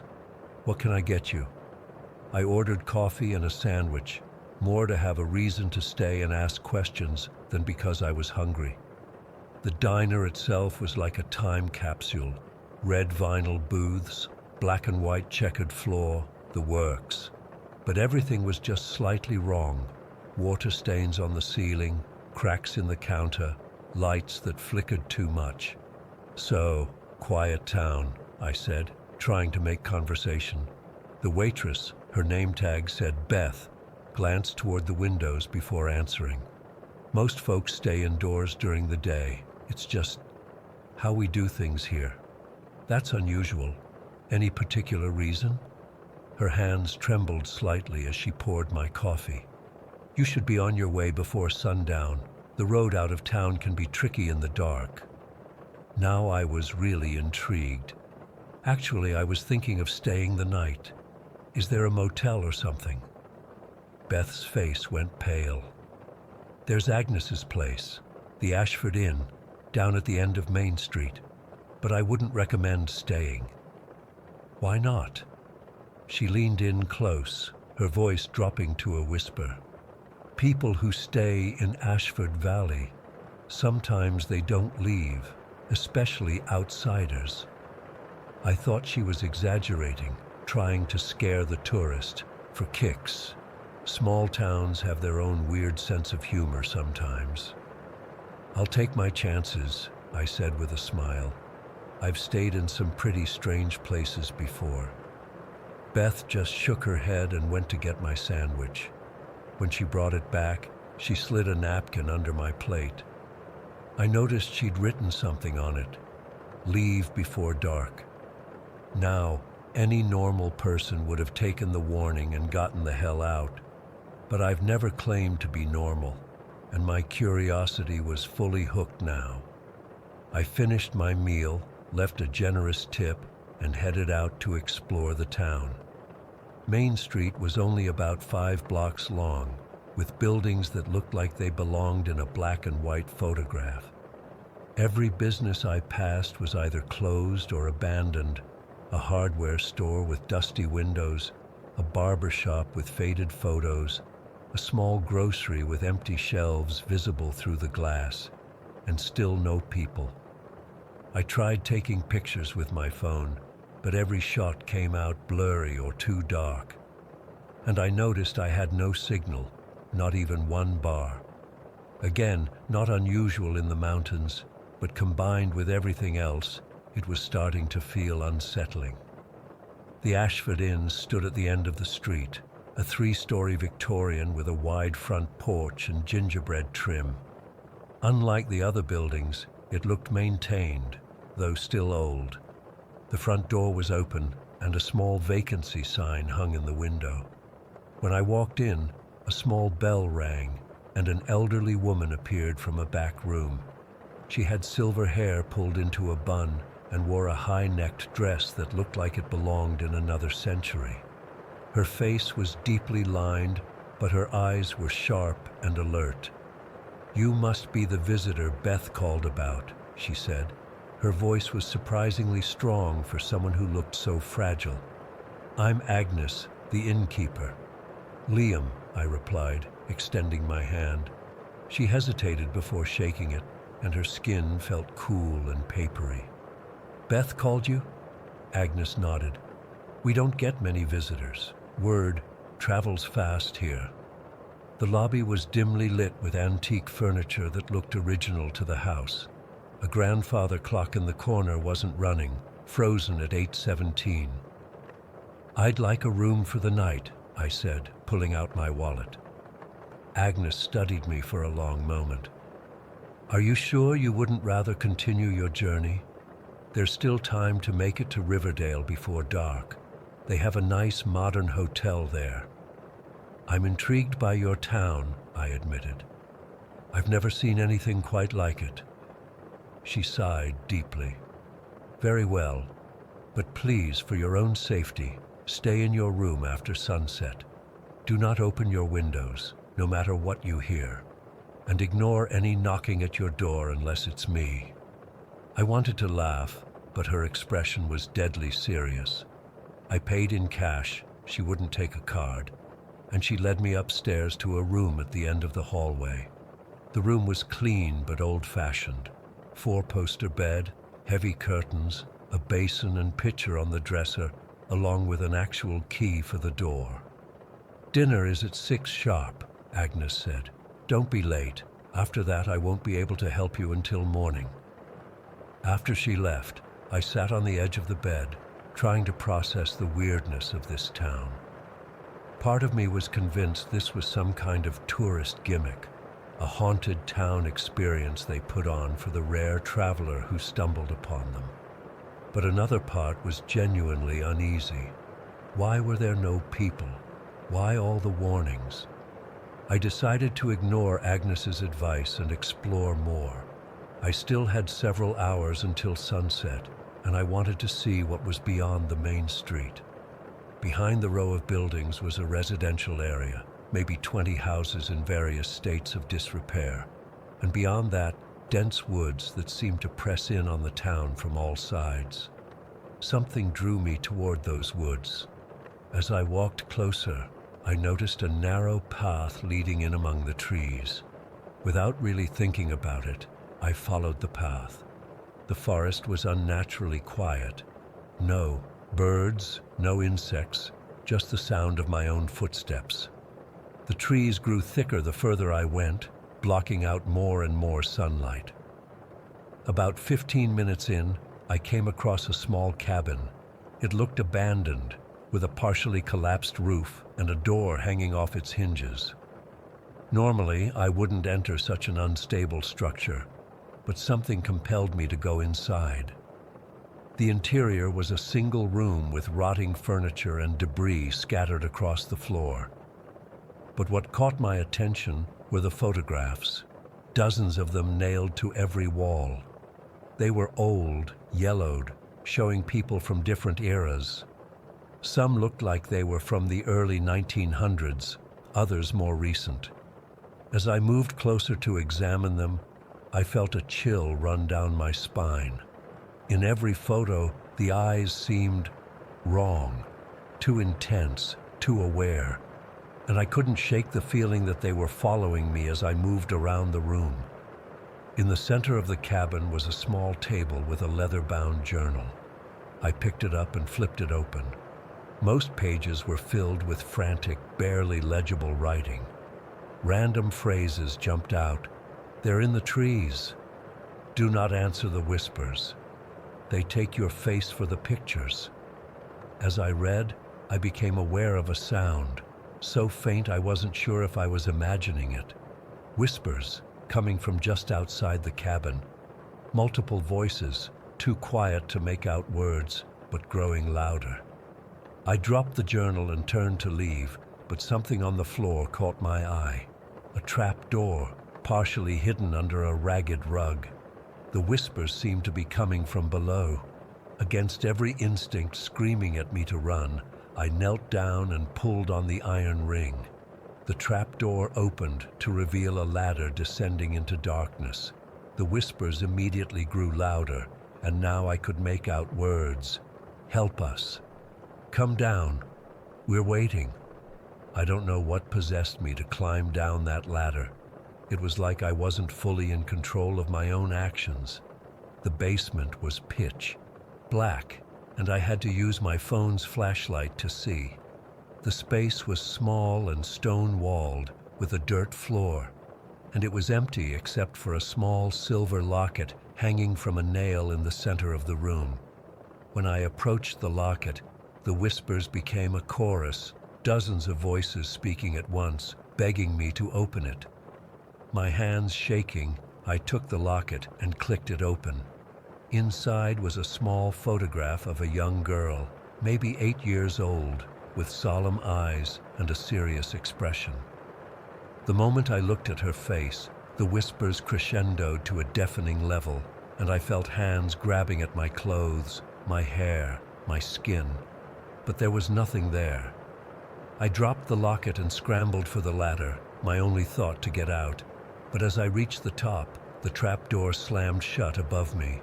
I pushed against it with all my strength, but it wouldn't budge. The whispers were all around me now, some pleading, others threatening. "Help us. Join us. You can't leave. We've been so lonely." I was trapped in complete darkness, the voices closing in. My flashlight flickered and died, and I felt the cold touch of fingers on my face. I screamed, beating against the trapdoor until my hands were raw. Suddenly, the trapdoor flew open, and someone reached down. It was Agnes, her face grim. "Take my hand quickly." I grabbed her hand, and she pulled me up with surprising strength. The whispers followed, growing angry. "Run," Agnes commanded. "Don't look back. Go straight to town." I ran, crashing through the undergrowth, branches whipping my face. The forest seemed to come alive around me, shadows moving between trees, whispers following me like a cloud. I could feel them reaching for me, just inches away. When I finally burst out of the woods, the sun was setting, casting long shadows across Ashford Valley. The streets were still empty, but all the curtains in the houses were now drawn back, and I could see faces watching me from every window. Pale, expressionless faces, with eyes that followed my movement. I ran straight to the diner, the only place that had felt somewhat normal. Beth was still there, wiping down counters. "They found you, didn't they?" she asked when I staggered in. "I told you to leave before dark." "What is happening in this town?" I demanded, my voice breaking. "What were those things in the woods?" Beth wouldn't meet my eyes. "They were people once, travelers like you. Now they're something else." The diner door opened and Agnes walked in. She looked calm, but her eyes were sad. "You went into the cabin," she said. It wasn't a question. "You opened the locket." I nodded, still struggling to catch my breath. "What does it mean? Who was that girl?" "The first one they took," Agnes replied. "My sister, Eleanor. That was in 1923. I've been here ever since, trying to warn people away." "I don't understand." Agnes placed a hand on my shoulder. "They've chosen you, Liam, like they chose Eleanor, like they chose everyone in those photographs. The Whispers don't call to just anyone." "Chosen me for what?" I asked, though deep down I already knew. "To join them," she said simply. "I'm sorry. I truly am." I turned to run, but Agnes was suddenly standing by the door, though I hadn't seen her move. "You can't leave Ashford Valley now," she said. "No one can once they've been chosen.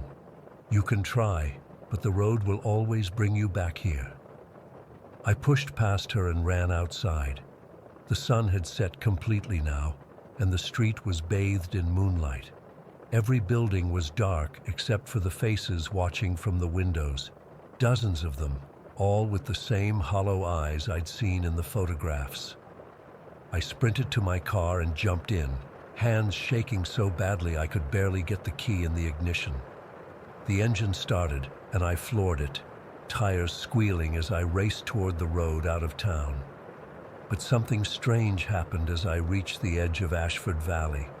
The road ahead seemed to stretch and distort, and no matter how fast I drove, the entrance to the town remained the same distance away. After what felt like hours, I found myself driving back into the center of town, though I'd never turned around.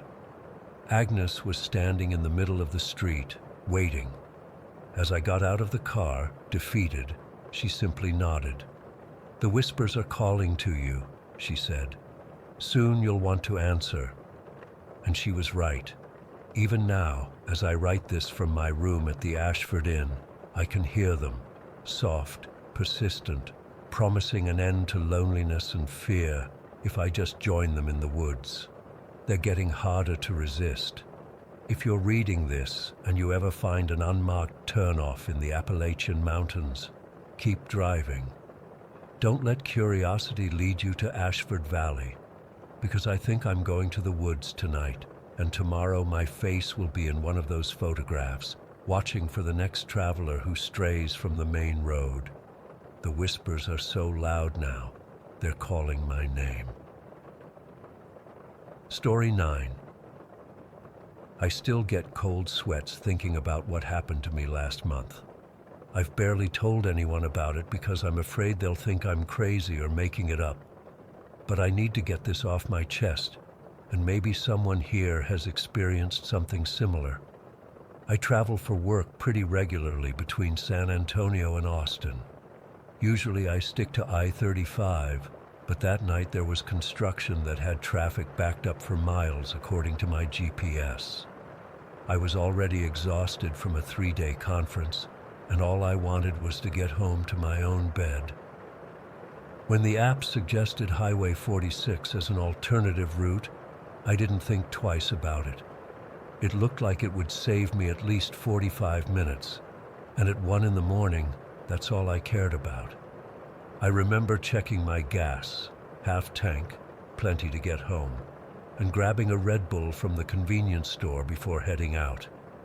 The cashier gave me a weird look when I mentioned taking Highway 46, but I figured he was just being judgy about me driving alone so late.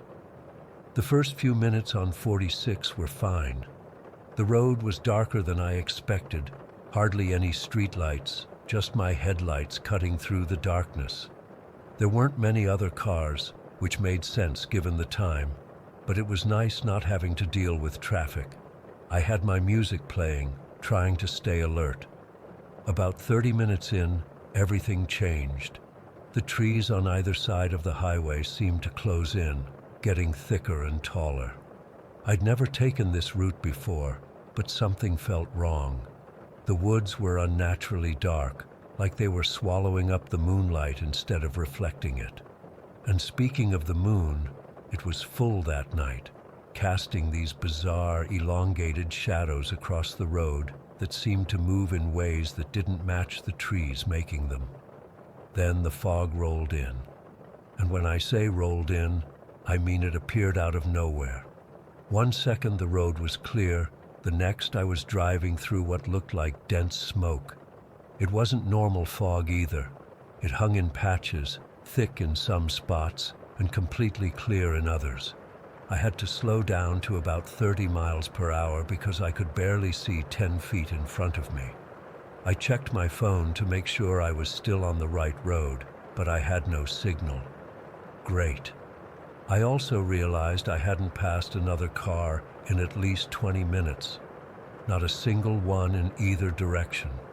No houses, no gas stations, nothing. Just empty road stretching ahead and behind me. I started getting this knot in my stomach, like something was seriously wrong. You know that feeling when you suddenly realize you've wandered into a place you shouldn't be? That's exactly what it felt like. I was about to turn around. Screw the extra time. I'd take I-35 with its construction, when I spotted lights through the fog up ahead. They were flickering, yellow-orange, not steady like headlights. My first thought was, maybe there was an accident or road work, and those were flares. As I got closer, I realized they were actually lanterns. Old-fashioned lanterns hanging on what looked like a porch. There was a house just off the highway. I don't mean a modern house either. This place looked like it had been there since the 1800s or something. All weathered wood with a steep roof and these weird ornate details around the windows. It was set back maybe 50 yards from the road with a dirt driveway leading up to it. The lanterns were hanging from the porch rafters, swinging slightly, though there wasn't any wind I could feel. I know what you're thinking. Why the hell would I stop? I've asked myself that question every day since. The rational part of my brain was screaming to keep driving, but something about that house pulled at me. It was like I wasn't fully in control of my actions. I remember thinking, maybe they have a phone I could use, or maybe they know what's going on with this weird fog. Stupid excuses. I pulled over onto the shoulder and sat there for a minute, engine running. The house looked abandoned despite the lanterns. The paint was peeling, and some of the windows were boarded up. But then I saw movement in one of the upstairs windows, a dark shape passing from one side to the other. Someone was home. Against every horror movie rule I've ever mocked people for breaking, I got out of my car. The air felt heavy and cold, much colder than it should have been for Texas in April. I left my engine running with the headlights on, pointing at the house. At least I wasn't completely stupid. As I walked toward the house, the gravel crunching under my feet sounded impossibly loud in the silence. There were no night sounds, no crickets, no distant traffic, nothing. Just my footsteps and my own breathing. The lanterns cast this sickly yellow light that didn't seem to illuminate much beyond the porch itself. I was about 20 feet from the steps when I noticed something odd about the lanterns. They weren't electric. I could see actual flames inside them, but they weren't flickering naturally. They would dim almost to nothing, then flare up brightly, all of them in perfect sync, like they were breathing. I stopped walking. Every instinct was telling me to turn around. Then the front door of the house slowly swung open. I didn't see anyone open it. It just creaked open on its own, revealing nothing but darkness inside. I stood frozen, staring at that black rectangle, unable to move. Then something moved in the darkness. I couldn't make out any details at first, just a slightly darker shadow against the blackness. Then it stepped. No, it glided forward onto the porch, into the lantern light. It was tall, maybe 7 feet, wearing what looked like old tattered robes that hung from its frame. I couldn't see its face. The hood of the robe cast deep shadows, and even when it tilted what should have been its head in my direction, there was just darkness where features should have been. The thing about how it moved, it wasn't walking like a person. There was no up and down motion, no shifting of weight from foot to foot. It just glided smoothly, like it was floating an inch above the floor. When it reached the edge of the porch, it paused, and I swear I felt it looking at me, studying me. I broke out of my trance and ran. I didn't look back, just sprinted to my car, fumbling with the door handle before practically diving inside. My hands were shaking so badly I could barely get the car into drive. In my rearview mirror, I could see the figure had left the porch and was now in the yard, moving toward me with that same unnatural glide. I floored it, tires spinning on the gravel before catching. As I pulled back onto the highway, my headlights started flickering. Not just dimming, they were strobing like crazy, flashing on and off rapidly. Then the dashboard lights joined in, blinking like a Christmas tree. The radio turned itself on, switching between stations, catching fragments of static and voices. I was going about 70 when the engine just died. Everything shut off at once. Lights, radio, power steering, everything. The car coasted to a stop in the middle of the highway. I tried the ignition again and again, but there wasn't even a clicking sound. Nothing. I sat there in the dark, hyperventilating, too scared to get out, but knowing I couldn't stay. I tried my phone again. Still no signal. I was alone on an empty highway with a dead car and whatever that thing was somewhere behind me. That's when I looked up and saw it. The figure was standing in the middle of the road about 50 feet ahead of me, just standing there, completely motionless. I don't know how it got there so fast. I hadn't seen it pass my car. It was just suddenly there, like it had materialized out of the darkness. It raised one arm slowly and pointed directly at me, not gesturing for me to come closer, not waving, just pointing, the sleeve of its robe hanging from its limb like rotted fabric. And then my car roared back to life. All the lights came on at full brightness, the engine revving high like someone had floored the gas pedal. The radio blasted static at full volume, making me jump and slam my hands over my ears.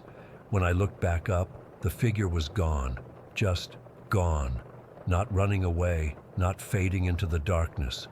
1 second it was there, the next it wasn't. I didn't wait around to see if it would come back. I shifted into drive and floored it, speeding down that highway like my life depended on it. Maybe it did. The fog seemed to thin out the faster I drove, and after about 10 minutes, I saw other cars on the road again. Never in my life had I been so happy to see headlights coming the other way. I drove straight home without stopping once. I didn't even slow down for yellow lights. When I finally pulled into my driveway, I sat there for a long time, afraid to get out of the car.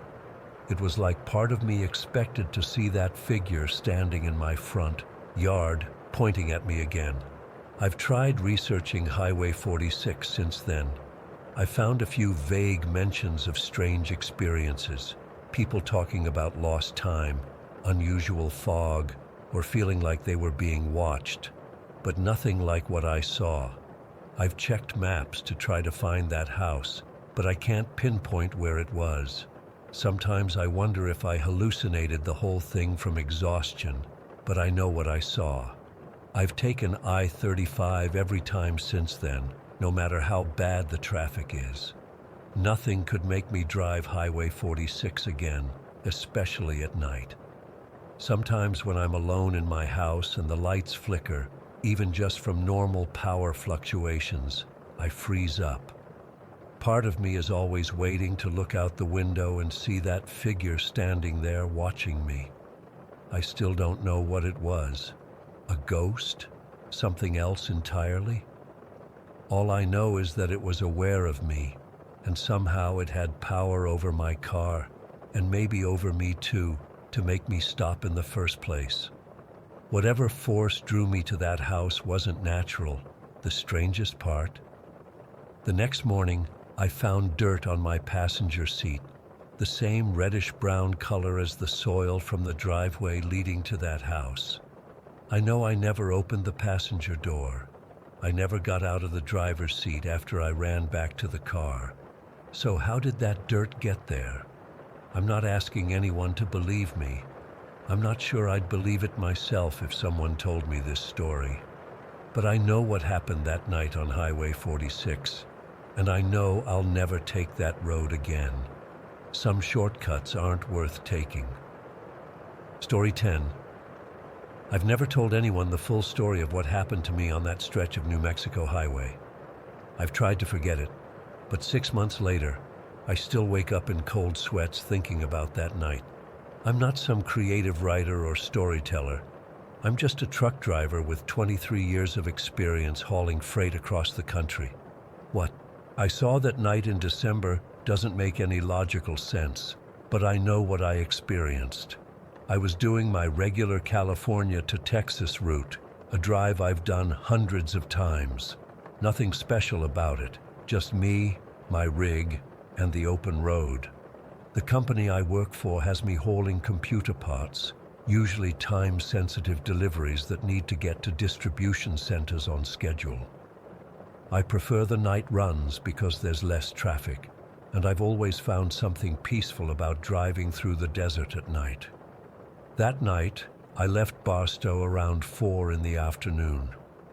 The weather report mentioned some snow in New Mexico, but nothing I hadn't handled before. I've driven through blizzards in Montana. A little desert snow wasn't going to slow me down. I crossed into New Mexico around midnight. The temperature had dropped into the low 20s, and a light snow was falling. Nothing too serious, but enough that I had to slow down a bit. The highway was empty, hadn't seen another vehicle for at least 30 minutes. Just me and the hum of my engine, the occasional static from the CB radio breaking the silence. Around 2 in the morning, I was about 40 miles west of Albuquerque. The snow was coming down a bit heavier, but visibility was still decent. I remember checking my GPS to confirm my ETA when I first noticed it, tail lights ahead, dim and flickering strangely. At first, I thought it might be a disabled vehicle, so I eased off the accelerator. As I got closer, I could make out that it was another semi, but there was something off about it. It was just sitting there in the middle of the right lane, no hazards on, just those weird, dim taillights that seemed to flicker like old bulbs about to die. I slowed down as I approached, moving into the left lane to pass. That's when I got my first good look at the truck. It was ancient, not like a well-maintained classic, but like something that should have been in a junkyard 20 years ago. The paint was peeling, off in large patches, and I could see rust creeping across the trailer. Even in the dark, I could tell the color was some kind of faded green. There was a logo on the side that I'd never seen before. Caldwell and Sons Freight in what looked like a font from the 70s or 80s. I've been in this industry long enough to know most of the carriers, big and small, but I'd never heard of Caldwell and Sons. The truck itself looked like a model from the late 70s, though it was hard to tell with all the damage. What really disturbed me was that there were no reflectors, no safety triangles set up. Anyone coming around the bend too fast might have plowed right into it. That's just not something experienced drivers do. It's dangerous and unprofessional. I pulled alongside the cab and peered through my passenger window. I could make out a figure slumped over the steering wheel. My first thought was that the driver had fallen asleep, or worse, had a heart attack. I've stopped for stranded motorists before. It's part of the unwritten code of the road. You help when you can. I pulled my truck about 50 yards ahead, put on my hazards, and grabbed my flashlight. It was freezing outside, the kind of dry desert cold that cuts right through your clothes. The snow was falling steadily now, but there was barely any accumulation on the old truck, which struck me as strange. As I approached, I noticed another odd thing. Despite the temperature being well below freezing, there was no fog on the windows of the cab. Every vehicle in that weather should have had condensation from the driver's breath, but the windows were completely clear. I knocked on the driver's side door, but there was no response. The driver remained slumped over. I tried the handle, and to my surprise, it wasn't locked. The door creaked open, a loud, rusty sound that seemed to echo across the empty highway. "Hey, buddy, you okay?" I called out, but got no response. The interior of the cab looked as old as the exterior: torn vinyl seats, an ancient AM radio, and a dashboard that predated any digital displays. The smell inside was strange, not body odor or food or cigarettes like you might expect in an old truck cab. It was musty, like old papers in a damp basement, mixed with something metallic that reminded me of blood. The driver was a man wearing what looked like a plaid flannel shirt and a denim jacket, clothes that seemed too thin for the freezing weather. His hands were gripping the steering wheel so tightly that his knuckles were white. His skin was unnaturally pale, with a grayish tinge to it, and when I reached out to check for a pulse, his skin was ice cold. I almost jumped back when I felt a faint pulse. The man was alive, despite looking half dead. I noticed his chest rising and falling in shallow breaths. This guy needed medical attention, fast. I pulled out my phone to call 911, but there was no signal, typical for these remote stretches. I was debating whether to use the truck's radio when the man suddenly moved. It wasn't a normal movement, more like a spasm. His head slowly raised, and I got my first look at his face. I still have nightmares about what I saw. His face was gaunt, like someone who hadn't eaten in weeks. The skin was stretched tight over his skull, revealing every contour of the bone beneath. His eyes were deeply sunken into their sockets, and when he opened them, they were bloodshot and yellowed. His lips were cracked and bleeding, and his teeth seemed too large for his mouth, like his gums had receded. But what really terrified me was his expression, a grimace of pain so intense it barely looked human.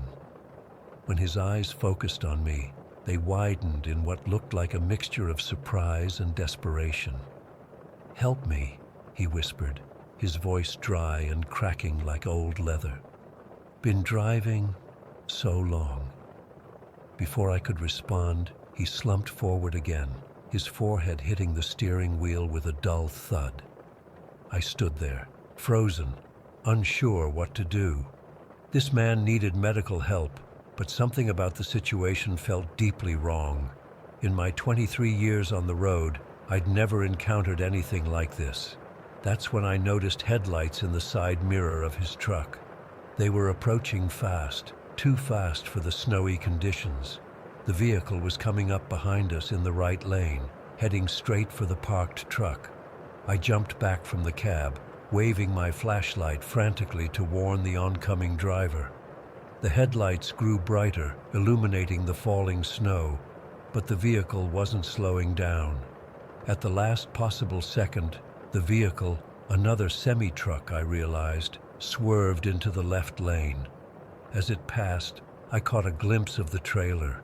My blood ran cold when I saw the same faded green color and peeling logo, Caldwell and Sons Freight. The truck continued down the highway without slowing, its taillights quickly disappearing into the snowy night. I stood there in shock, trying to process what I'd just seen.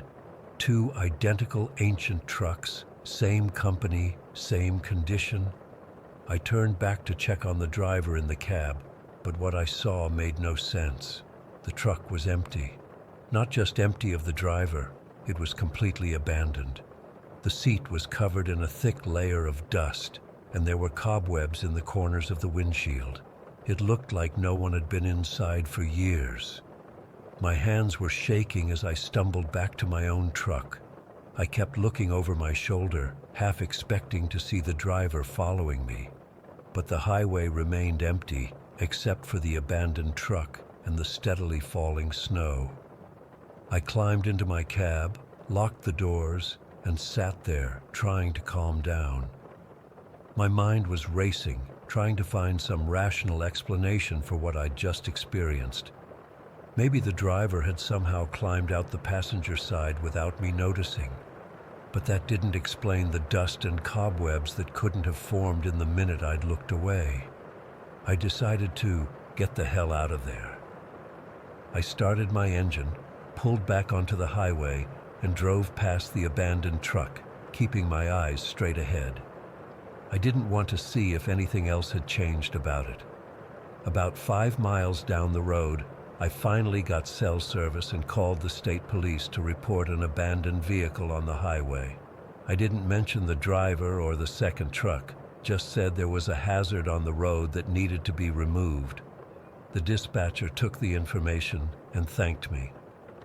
3 days later, after making my delivery in Texas, curiosity got the better of me. I called the New Mexico State Police to follow up on the abandoned truck. The officer I spoke with checked the records and told me that by the time a patrol car reached the location I'd reported, there was no truck there. They assumed it had been moved or that my location was off. I know what I saw that night. I've replayed it in my mind 1,000 times, trying to find some logical explanation. I've looked up Caldwell and Sons Freight online, in industry directories, everywhere. The company doesn't exist, at least not anymore.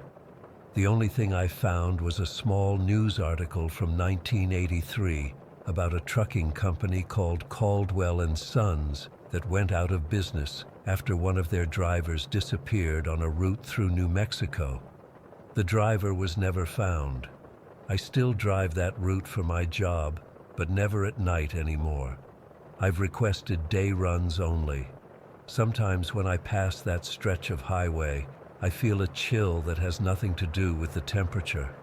And sometimes, in my rearview mirror, I think I see faded green paint and flickering taillights following me, always keeping the same distance behind. Story 11. I still can't shake what happened last Friday night. I've been trying to rationalize it for days now, but I can't explain it away no matter how hard I try. I haven't told anyone. Who would believe me anyway? But I need to get this out somewhere, even if it's just typing it into this forum where nobody knows me. It was around 11:30 at night, and I was driving home from my cousin's wedding in Martinsville. It's about a 2-hour drive back to my place in Roanoke, mostly through rural roads and stretches of highway that cut through dense forest. The wedding had run late, and I was exhausted. I'd volunteered to help clean up afterward since my cousin was on a tight budget, which meant I was hitting the road much later than I'd planned. The road was practically deserted. I'd maybe seen 3 other cars in the past half hour.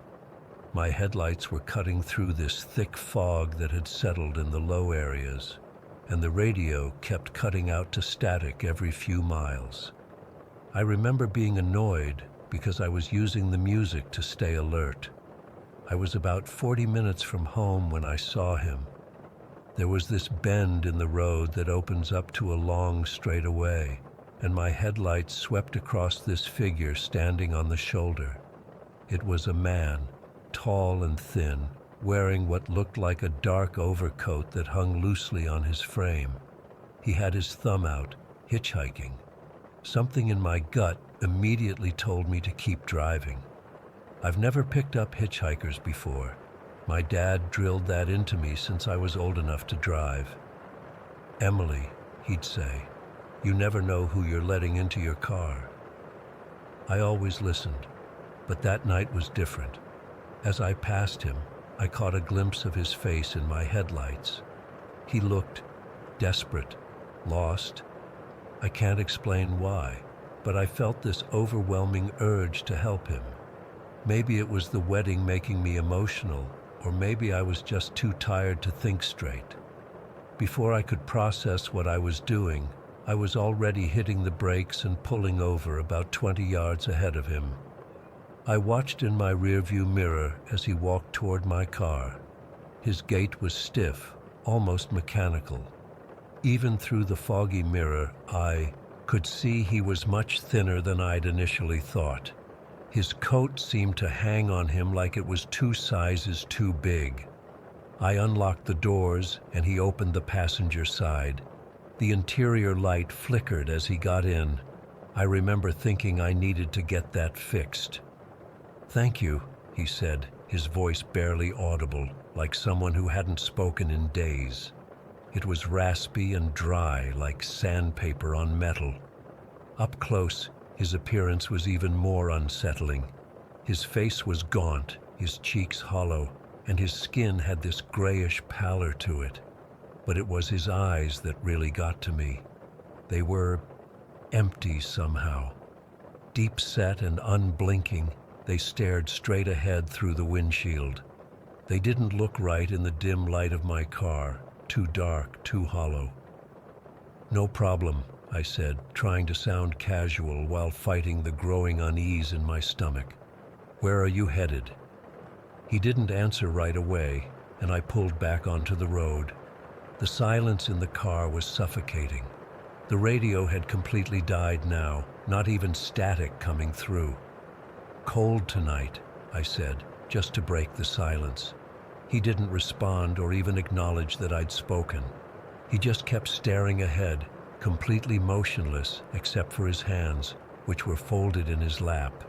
His fingers were long and bony, and they seemed to twitch occasionally.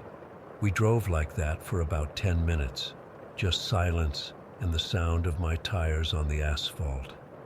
I was starting to seriously regret my decision.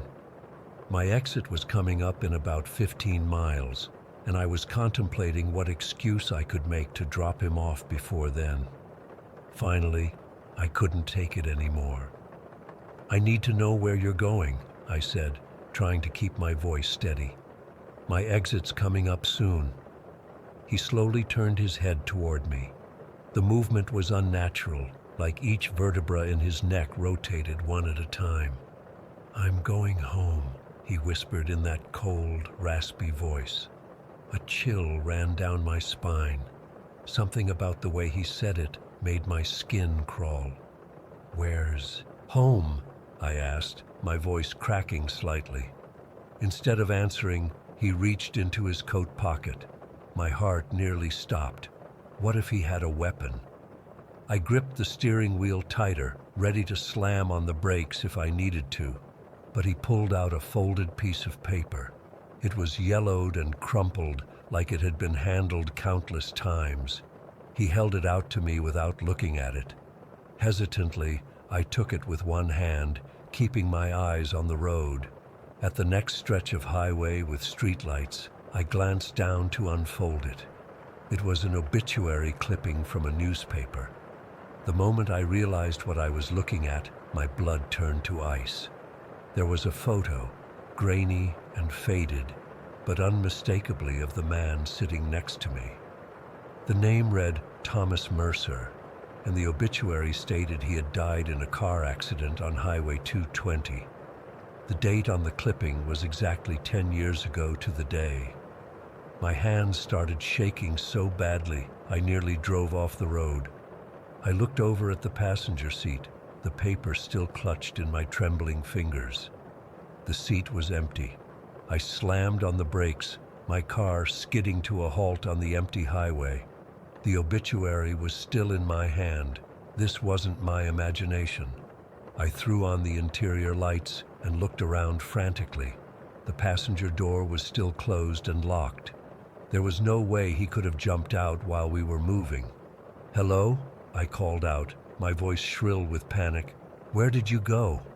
Silence. I sat there for what felt like forever, my heart pounding in my chest. Maybe I'd imagined him. But then how did I have this obituary? I examined it closer. Thomas Mercer, age 34, died when his car went off Highway 220 during a foggy night. The accident happened less than 5 miles from where I was now parked. I couldn't breathe. I couldn't think. All I knew was that I needed to get home. I put the car in drive and pressed the gas pedal harder than necessary. The tires squealed as I accelerated back onto the highway.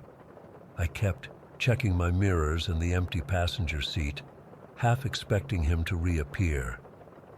About 2 miles down the road, I noticed the temperature in the car had dropped dramatically. My breath was coming out in visible puffs, and the windows were starting to fog up. I cranked up the heat, but it didn't seem to make any difference. Then I smelled it. A sickly, sweet odor with an underlying scent of something rotting. It was subtle at first, but grew stronger by the second. I gagged and rolled down the windows, but the smell seemed to be coming from inside the car.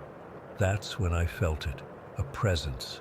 Not just the feeling of being watched, but a physical weight, like the air itself had become heavier. Every instinct screamed that I wasn't alone. I adjusted my rearview mirror and saw him. Thomas was sitting in my back seat, his hollow eyes staring directly into mine through the mirror. His face was different now. The skin looked waxy and portions of it seemed to be missing, like decay had set in. His clothes were torn and dirty, not the clean, dark coat I'd seen earlier. I screamed and swerved, nearly hitting the guardrail. When I looked back at the mirror, he was still there, unaffected by the car's movement. "I'm going home," he whispered again, his voice somehow sounding both right next to my ear and miles away at the same time. I've never driven so fast in my life. The speedometer was pushing 90 as I flew down that highway, tears streaming down my face, my hands gripping the wheel so tight my knuckles were white. I kept my eyes fixed on the road, too terrified to look in the mirror again. The smell grew stronger, filling the car with the unmistakable stench of death. I was hyperventilating, choking on both the odor and my own fear. Just as I thought I couldn't take it anymore, I saw the familiar green sign for my exit. I took the turn so fast that my tires screeched in protest. As soon as I made the turn, the smell vanished. The oppressive weight in the air lifted. The temperature returned to normal so suddenly that it felt like stepping from a freezer into a warm room. I pulled into the first gas station I saw and parked under the bright lights of the forecourt. My hands were shaking so badly I couldn't even turn off the ignition properly. I sat there for nearly 20 minutes, just trying to breathe. When I finally worked up the courage, I slowly turned to look at the back seat. Empty. I checked the passenger seat again. The obituary was still there, real and tangible. I made it home somehow, though I don't remember much of that drive. I locked every door and window in my apartment and huddled under my blankets until morning came. It's been 5 days now. I've researched everything I could find about Thomas Mercer. He was real. He did die on that stretch of Highway 220 10 years ago. His body was found 3 days after the accident, still buckled into his wrecked car at the bottom of a ravine. The newspaper mentioned he was on his way home from visiting his mother when he missed the curve, the same curve where I first saw him standing. The obituary is still sitting on my kitchen table. I can't bring myself to touch it again, but I can't throw it away either.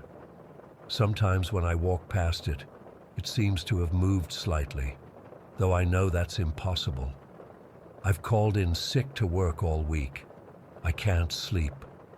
Every time I close my eyes, I see those hollow eyes staring at me through the rearview mirror. I haven't driven my car since that night. It's still parked outside, and I swear sometimes when I look out the window at night, I can see a figure sitting in the passenger seat. I don't know what he wanted from me. Maybe he just needed someone to acknowledge him, to remember that he existed. Or maybe he was trying to warn me about that curve in the road. All I know is that I'll never drive that highway at night again, and I keep wondering, did he ever make it home? Story 12. I've worked night shifts at Mabel's Diner for almost 3 years now. It's not glamorous, but the pay is decent, and being in a small town like Elkridge means housing is affordable enough that I can manage on my own. My shift typically runs from 3 in the afternoon to 1 in the morning, which means I'm always driving home when the world is asleep. Most people hate night driving, but I've always found it peaceful. There's something about being alone on empty roads that helps me decompress after dealing with customers all day. Route 17 became my favorite way home about a year ago. It's this old stretch of highway that most locals avoid because the new interstate is faster. But Route 17 has character. Abandoned motels with their neon signs half lit, old gas stations with vintage pumps, and miles of nothing but trees and darkness. I liked the solitude of it. That was before last Thursday night. My shift had been particularly rough. We had a bus of tourists come through around 11, right when I was hoping things would slow down.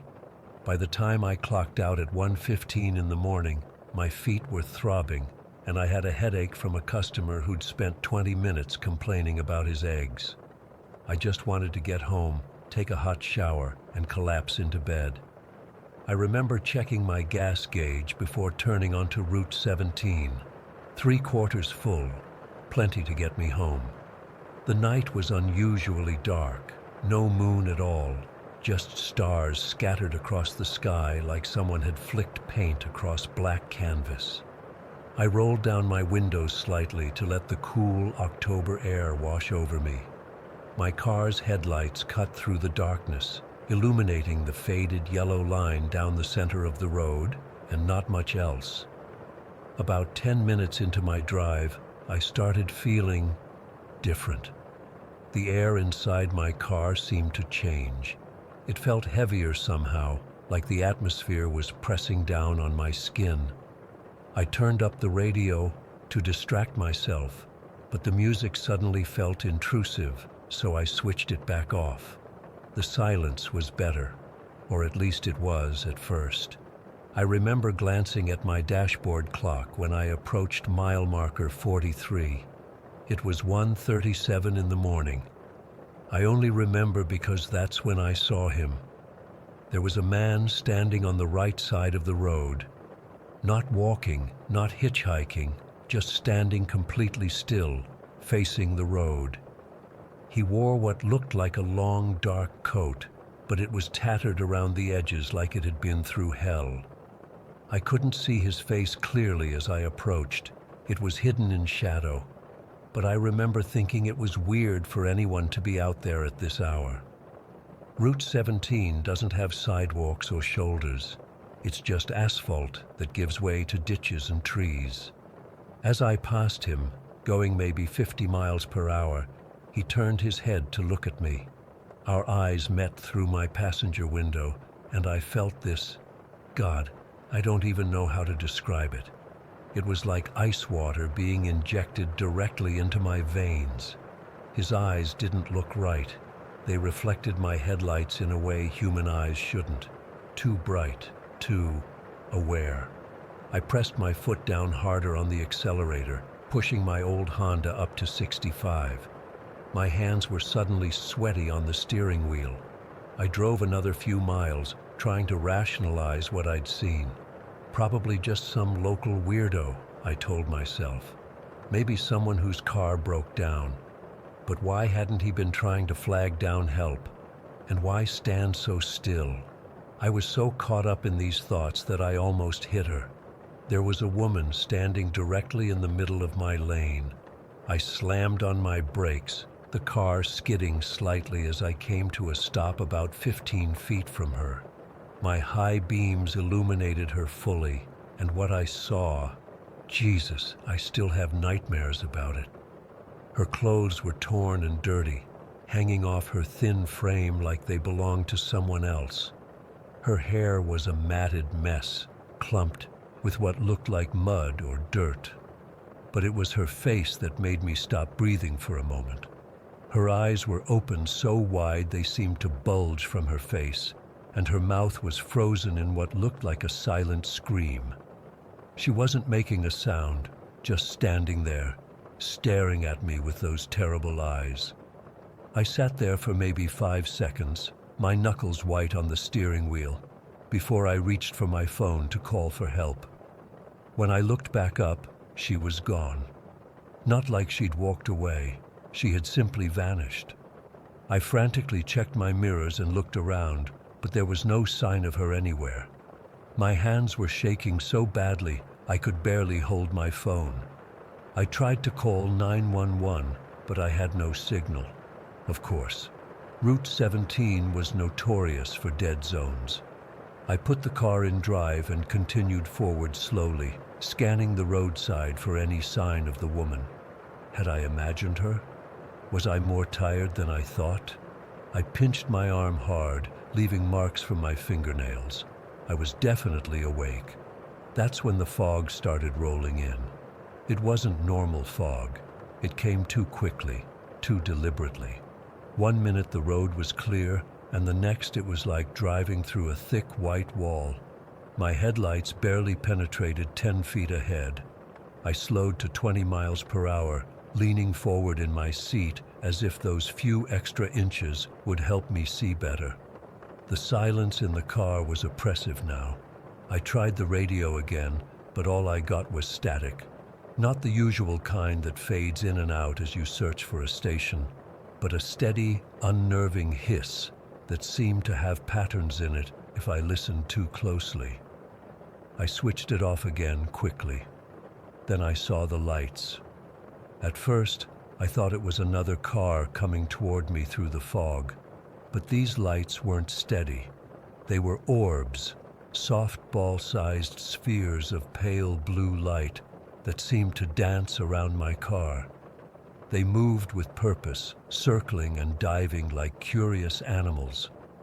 One passed right through my closed driver's side window, and I felt a cold spot move across my arm where it passed. I checked the clock again. 1:47. How had only 10 minutes passed? It felt like I'd been driving through this nightmare for hours. The fog was so thick now that I couldn't see the edge of the road. I was driving by feel, trying to keep the car centered by sensing the slight rumble when my tires drifted too close to the shoulder. I was afraid to stop, afraid I'd be stranded here with whatever was happening around me. That's when I checked my rearview mirror and saw them both. The man and woman were standing together about 20 feet behind my car, perfectly visible despite the fog that should have obscured them. They were just watching me, not moving, not trying to catch up, just staring with those horrible, reflective eyes. I floored it. My car protested, engine whining as I pushed it well past 60 again. The fog made this incredibly dangerous, but my survival instinct had taken over. I had to get away. After what felt like half a mile, I checked my mirror again. They were still there, still the same distance behind me. Impossible. I kept driving, kept checking. Every time, they were there. Sometimes closer, sometimes farther, but always present. Sometimes just the man, sometimes just the woman, sometimes both. At one point, I swear the woman was suddenly standing on the side of the road ahead of me. I swerved to avoid her and nearly went into the ditch. When I straightened out and looked in my mirror, she was behind me again, exactly as before. The orbs of light continued to swirl around my car. The static on the radio turned back on by itself, growing louder until I reached over and yanked the knob off completely. My car's temperature gauge started fluctuating wildly, first showing engine overheating, then dropping to cold, then back again. I don't know how long I drove like that. Time seemed to stop making sense. The clock on my dashboard would jump forward 10 minutes, then backward 5. At one point it read 3:15, then 1 minute later it was back to 2:40. I just kept driving, kept my eyes on what little road I could see through the fog, and tried not to look in my mirrors anymore. My entire body was tense, hands cramping from gripping the steering wheel so tightly. My breaths were coming in short gasps. Then, suddenly, I saw it. The exit sign for Elkridge. My exit. Relief flooded through me so intensely I nearly cried. I took the exit ramp too fast, my tires squealing in protest. As soon as my car left Route 17, the fog vanished. The orbs of light disappeared. The static stopped. My dashboard clock stabilized at 4:27 in the morning. The night was clear again, stars twinkling innocently overhead as if nothing had happened. I pulled into a 24-hour gas station parking lot and sat there with my engine running for almost 30 minutes, trying to stop shaking. When I finally felt steady enough to drive the remaining few miles home, dawn was breaking. I've gone over that night 1,000 times in my head.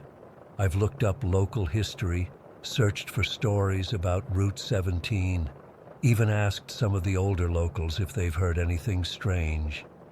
Some have hinted at odd experiences, but nothing like what I went through. I haven't taken Route 17 since that night. I drive the interstate now, adding 20 minutes to my commute. Sometimes I catch myself looking for figures standing along the roadside or checking my rearview mirror more than necessary. The thing that haunts me most isn't what I saw. It's what I felt. That heaviness in the air. The sense that something was aware of me, watching me, playing with me. And sometimes, when I'm driving home late at night, I swear I can see those orbs of light in my peripheral vision, just waiting for me to take that exit again. I don't know what happened on Route 17 that night. I don't know who or what those figures were, but I know I'll never drive that road again, especially after dark. Some routes should stay forgotten for a reason. Story 13. I've been debating whether to post this for months. Even typing this now, my hands are trembling. What happened to me on Route 61 last spring has completely changed my life, and not in a good way. I haven't driven alone at night since, and I've been in therapy trying to process it. My friends think I had some kind of mental breakdown from stress, but I know what I saw was real. It was a Friday in late March. I'd driven up to visit my parents in Macon for the weekend, something I do about once a month. Nothing unusual about the trip there, just a normal family visit with my mom's home, cooking and catching up on local gossip. Sunday evening rolled around, and I started the drive back to Atlanta around 9. I had work the next morning, so I wanted to get home at a reasonable hour. The GPS suggested Route 61 as the fastest way back, a rural highway I'd taken a few times before as a shortcut. It shaves about 20 minutes off the trip compared to the main interstate, and traffic is basically non-existent. I remember thinking it was a good night for a peaceful drive. The weather was clear, and I was in a good mood after the weekend.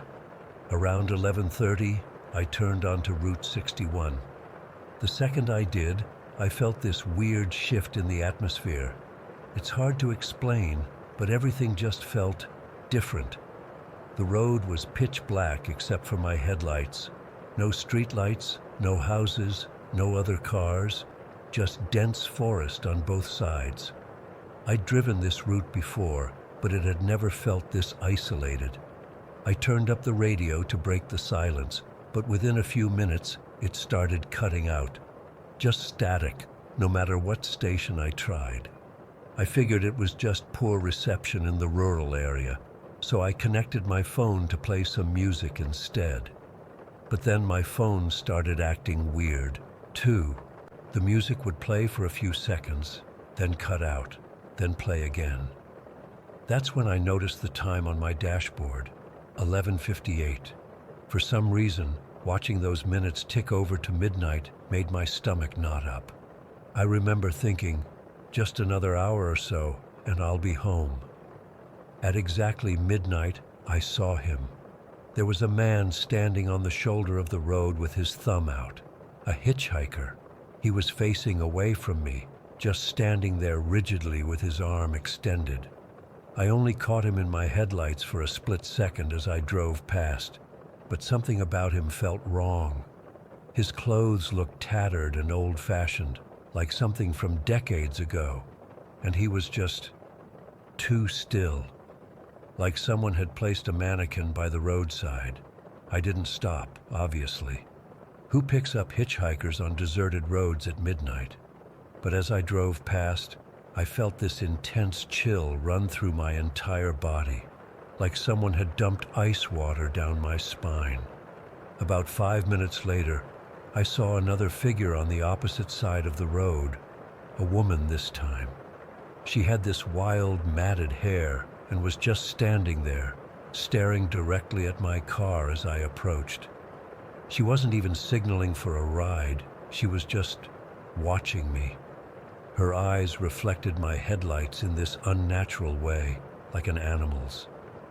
As I passed her, I glanced in my rearview mirror, and she was gone.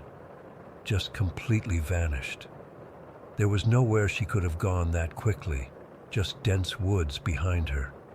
That's when I realized something else. My dashboard clock was stuck at midnight. I'd been driving for at least 15 or 20 minutes since it struck 12, but the digital display hadn't changed. I tapped on it, thinking it was just malfunctioning, but nothing happened. I tried to calm myself down. I'm not usually a nervous person, especially not while driving. I told myself it was just my imagination playing tricks after a long day. But then, about 10 minutes later, I saw another hitchhiker on the right side of the road. It was the same man, the exact same one I'd passed earlier. Same posture, same tattered clothes, same rigid stance with his thumb extended. I know it was the same spot I'd seen him before. There was this distinctive dead tree nearby that I remembered passing earlier. My heart started racing. This wasn't possible. I'd been driving straight the whole time, going at least 50 miles per hour. There's no way he could have gotten ahead of me, unless I'd somehow been driving in circles. But that was impossible. I hadn't made any turns. The road was straight. I pressed harder on the gas, pushing my speed up to 70. I just wanted to get out of there, to see other cars, streetlights, anything that would confirm I was still in the real world. But after another 10 minutes of driving, the clock still stuck at midnight. I saw her again. The woman with the wild hair, standing in exactly the same spot as before, staring at me with those reflective eyes. At this point, I was in full panic mode. I checked my phone to call someone, anyone, but there was no signal. The screen kept glitching, flashing on and off. I tried to use the GPS to see where exactly I was, but it couldn't locate me. According to my phone, I didn't exist anywhere. I kept driving, my knuckles white on the steering wheel. And then I saw him again, and again, and again. Every few miles, the same hitchhiker, always in the same position, always with his back to me. I'd pass the woman, then him, then the woman again, like I was trapped in some kind of loop. After what felt like hours, though my clock still said midnight, I spotted lights up ahead. A gas station. I nearly cried with relief. I pulled in, tires screeching, and saw that the place looked deserted. The lights were on inside, but there were no cars, and the place had this abandoned feel to it, like it hadn't been updated since the 1970s. I got out of my car anyway and ran to the door, banging on it frantically. "Hello? Is anyone there? Please, I need help." My voice sounded strange in the silence, too loud and yet somehow muffled. The door was locked. I peered through the glass and could see dusty shelves inside, but no movement. That's when I felt it, this sensation of being watched. The hairs on the back of my neck stood up, and I slowly turned around. He was there, the hitchhiker, standing at the edge of the light from the gas station, maybe 20 feet away. But now he was facing me, and what I saw made my blood freeze. His face wasn't right. It wasn't human. It had the general shape of a face, but the features were all wrong, distorted, shifted, like someone had tried to create a human face, but didn't quite understand how the parts should fit together. His eyes were too large and spaced too far apart, and his mouth stretched literally from ear to ear in what might have been trying to be a smile. And he was moving toward me, not walking, not exactly, more like gliding. His feet didn't seem to touch the ground. I don't remember getting back into my car. The next thing I knew, I was speeding down Route 61 again, sobbing, screaming, begging for this nightmare to end.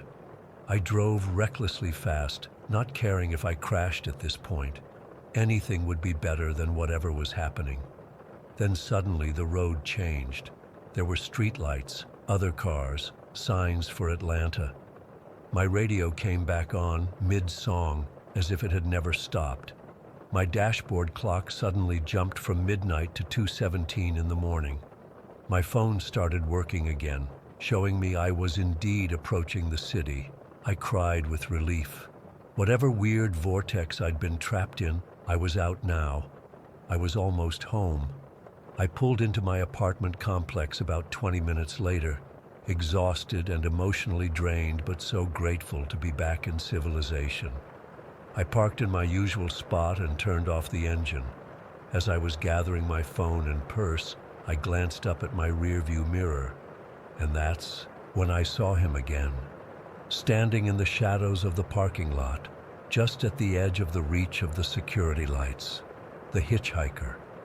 His thumb was still extended, but he was facing me now, with that impossible, inhuman smile stretching across his face. I screamed and fumbled with my phone, trying to call 911, but by the time I looked up again, he was gone. I ran to my apartment and locked every door and window. I didn't sleep that night, or the next. I called in sick to work for a week. I've told a few close friends what happened, but they all think I was overtired and imagined it, or that it was just some weird guy who scared me and my mind exaggerated the rest. But I know what I saw, and the worst part is, I still see him sometimes. Just glimpses, in the reflection of store windows, in crowds at a distance, always watching, always with that unnatural smile. I've since learned about other people who've had strange experiences on rural Georgia highways, particularly Route 61. Some locals apparently call it the Midnight Road and avoid it after dark. There are stories about people who took that route and never arrived at their destination. I wish I'd known that before I decided to take a shortcut that night. I don't drive at night anymore. I've moved to an apartment complex with better security. I'm seeing a therapist who specializes in trauma, though I haven't told her the whole truth. just that I had a frightening encounter with a strange man on a rural road. But sometimes, when I catch myself in the mirror late at night, I swear I can see him standing behind me, just for a split second.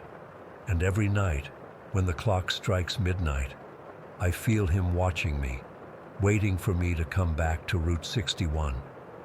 I don't know what he is or what he wanted from me. All I know is that whatever I encountered that night wasn't human, and somehow I don't think I fully escaped it. Story 14. I was driving back from my cousin's wedding in Mapleton, about 4 hours from home. The ceremony ran late, and the reception even later. By the time I said my goodbyes, it was already past 9 in the evening. I should have just stayed the night like my mom suggested, but I had an important client meeting Thursday morning that I couldn't reschedule. So there I was, driving down unfamiliar back roads at night, relying on my phone's GPS to guide me home. I'd been on the road for about 2 hours when my phone battery dropped to 15%. I plugged in my charger, but it wasn't working properly, just my luck. The cord must have been frayed or something because it kept connecting and disconnecting. I wasn't too worried at first. I figured I'd just find a gas station, buy a new charger, and be on my way. The GPS showed a turn coming up that would take me to the highway, so I followed its directions. Then my phone died completely. I remember thinking I'd memorized the route well enough. Take a right at the fork, then follow that road until I hit the highway. Simple. But when I reached what I thought was the right intersection, something felt off. The road didn't look like what I'd seen on the map, but it was heading in the right direction, so I took it. That's when things started getting strange. The road narrowed and began winding through thick woods. The trees seemed to lean over the road, creating this tunnel effect that made me feel claustrophobic. I kept driving, expecting to hit the highway at any moment, but instead, the forest just got denser. After about 20 minutes of driving on this road, which felt way too long, I finally saw lights ahead. Relief washed over me. Civilization meant directions, a charger, maybe even a coffee to keep me alert for the rest of the drive. The sign read, "Welcome to Hollow Brook, where time stands still." One of those cheesy small-town slogans. I didn't think much of it. I slowed down as I entered what looked like a small main street. It was quiet, too quiet for 10:30 at night. Even small towns usually have at least one bar or late-night diner with some signs of life. I pulled up to what looked like the town center, a small square with a few buildings clustered around it. There was a diner called Betty's, a general store, a small library, and what appeared to be a town hall. All the buildings had this strange, preserved quality to them, like they belonged in the 1950s, not 2023. The diner had its lights on, so I parked and went inside, hoping to find someone who could give me directions. The bell above the door jingled as I walked in, but no one came to greet me. "Hello?" I called out, but got no response. That's when I noticed the half-eaten meals on several tables, a burger with a single bite taken out of it, a milkshake still full, with condensation on the outside of the glass, an open newspaper dated October 5th, 1957. Everything looked like people had just gotten up and left in the middle of their meals. I felt a chill run down my spine. Something wasn't right.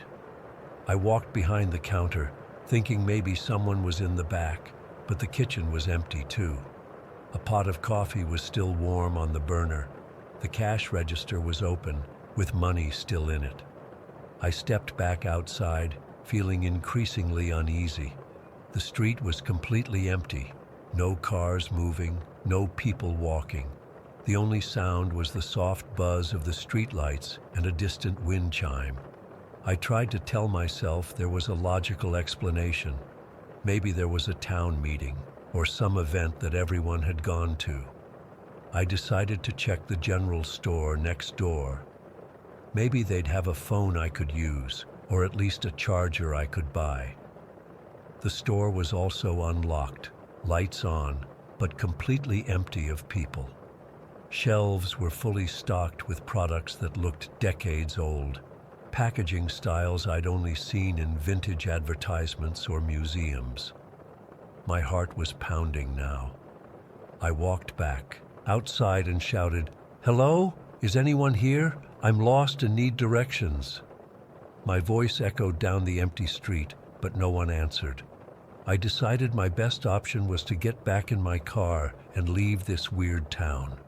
As I was walking back to my car, I caught a glimpse of movement from the corner of my eye, a shadow darting between two buildings across the street.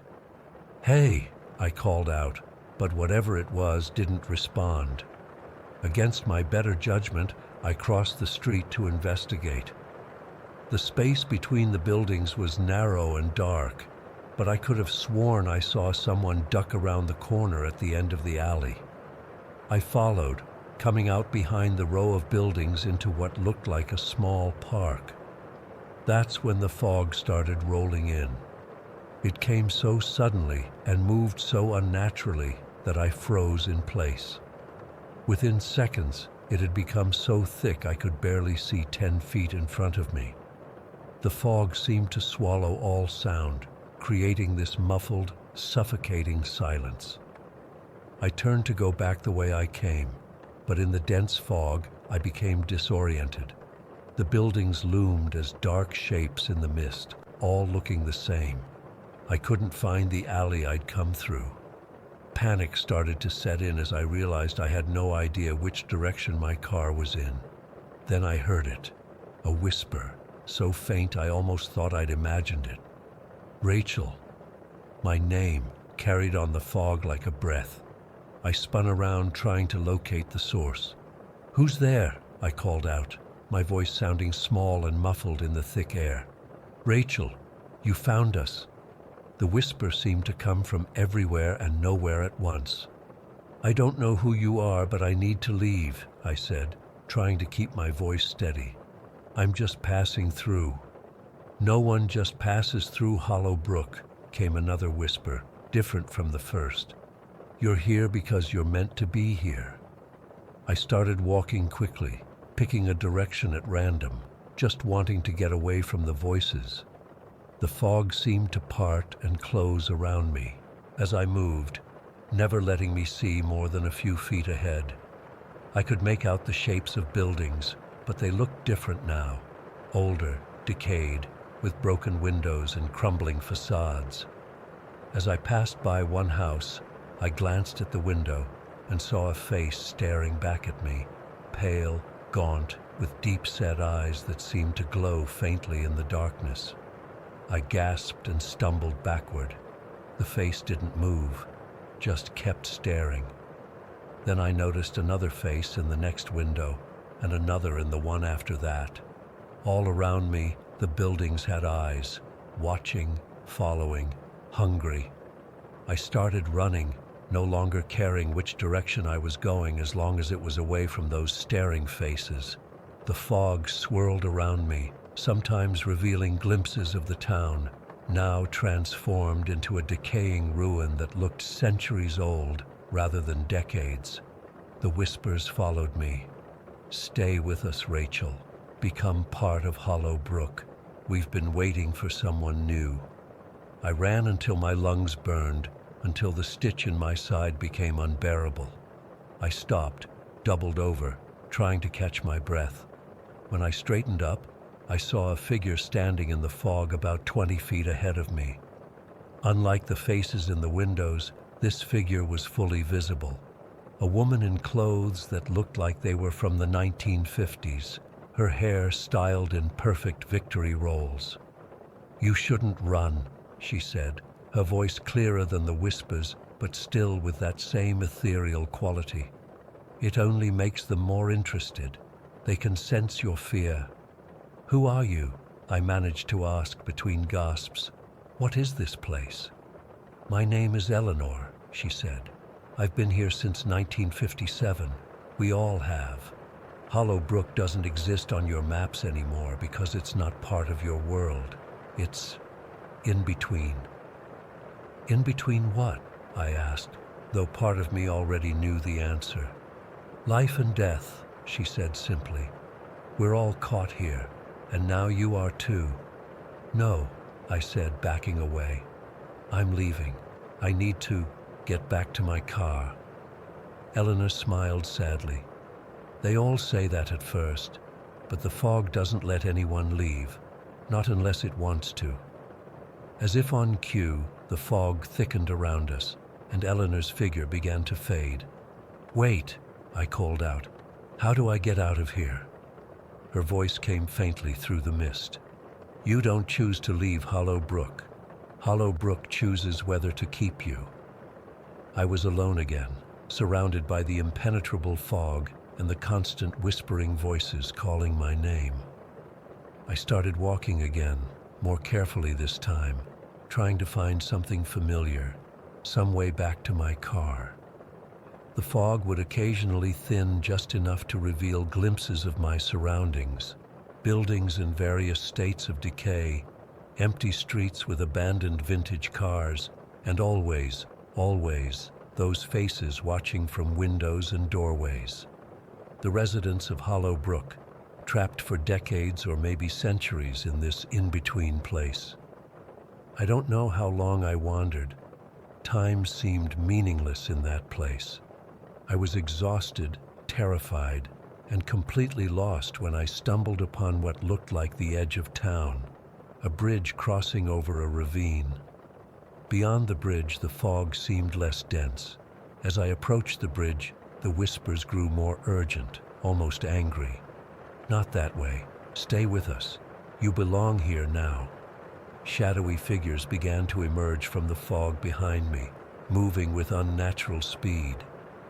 I ran for the bridge, their whispers becoming shrieks that tore at my ears. The fog rolled in thicker, trying to block my path, but I kept running. I remember reaching the middle of the bridge and feeling hands grabbing at my clothes, my hair. Cold, insubstantial hands that somehow still had enough strength to pull. I fought, thrashing wildly, screaming for help that I knew wouldn't come. And then, nothing. The hands were gone. The fog vanished. The whispers silenced. I found myself standing on a highway, my car parked on the shoulder just a few feet away, hazard lights still blinking. My phone was in my hand, fully charged, showing the time as 11:15 p.m., less than an hour after I'd taken that wrong turn. I got in my car and drove home without stopping, afraid that if I did, I might somehow end up back in Hollow Brook. I've been searching online for any information about the town, but there's nothing. No records, no historical mentions, nothing to suggest it ever existed. But I know what I saw, what I felt. And the worst part is, I can still hear them sometimes, faint whispers at the edge of my consciousness, calling my name, telling me to come back. They're getting louder each night. I'm afraid to drive anywhere unfamiliar now, afraid of taking a wrong turn and finding myself back in Hollow Brook.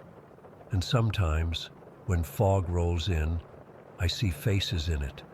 Gaunt, hollow-eyed faces, watching me from between the swirling mists. I'm terrified that one day I'll answer their call, that I'll find myself driving down that narrow, tree-lined road again, heading toward the town where time stands still. And this time, Hollow Brook might not let me leave. Story 15. I've been driving trucks for 19 years now. I know every stretch of I-80 through Nebraska like the back of my hand. I've driven through blizzards, hailstorms, and those summer nights when the lightning puts on a better show than any fireworks display. After so many years, not much surprises you on the road. But what happened 3 nights ago still has me shaken. I can't sleep. I keep seeing those headlights in my dreams.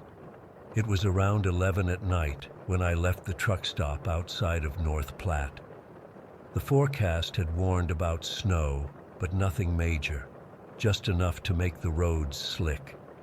I had a deadline to hit in Cheyenne by morning, hauling electronics for some big box store. Pretty routine stuff.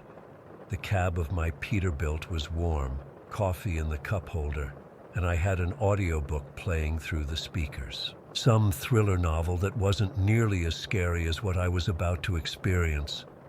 About an hour west of North Platte, the snow started picking up. Not a full-on blizzard, but steady enough that I had to slow down to about 55. Visibility wasn't great, but I could still see maybe a quarter-mile ahead. The wipers were keeping up, barely. What was weird was how empty the highway felt. Even at that time of night, you usually pass a few cars or other trucks. But there was nothing. Just my headlights cutting through the darkness and snow, illuminating those reflective markers on the side of the road. I remember glancing at the dashboard clock, 12:17. That's when I first noticed the headlights in my rear view. At first, I didn't think anything of it, just another driver braving the weather. But after about 10 minutes, I realized something odd. They weren't getting any closer or falling behind.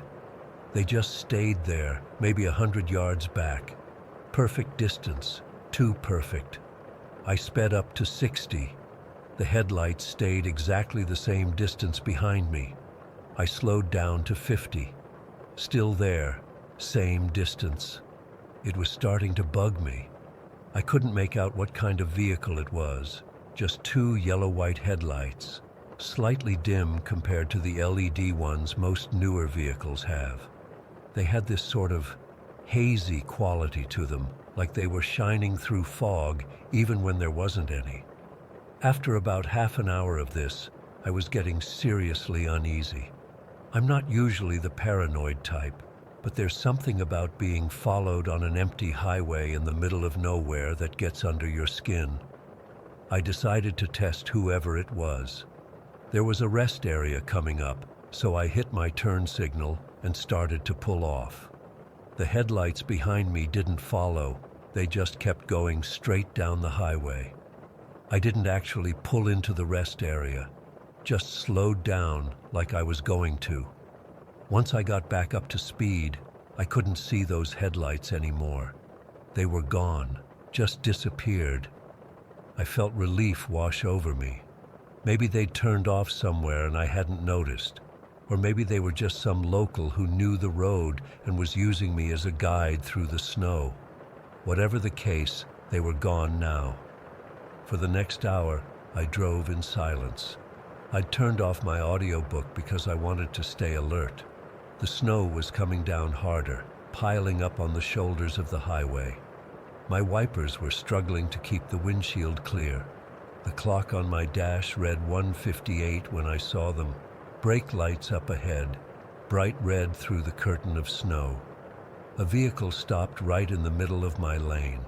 I cursed and started pumping my brakes. The last thing you want in a big rig is to have to stop suddenly, especially on a snowy road. Jackknifing isn't just dangerous, it's deadly. As I got closer, I could make out that it was another semi, just sitting there with its brake lights on. No hazards flashing, no movement, nothing. I managed to slow down enough and put on my hazards. At this point, I was maybe 50 yards behind this truck, and something about it didn't look right. It was an old model, like really old. Not something you see on the highways much anymore.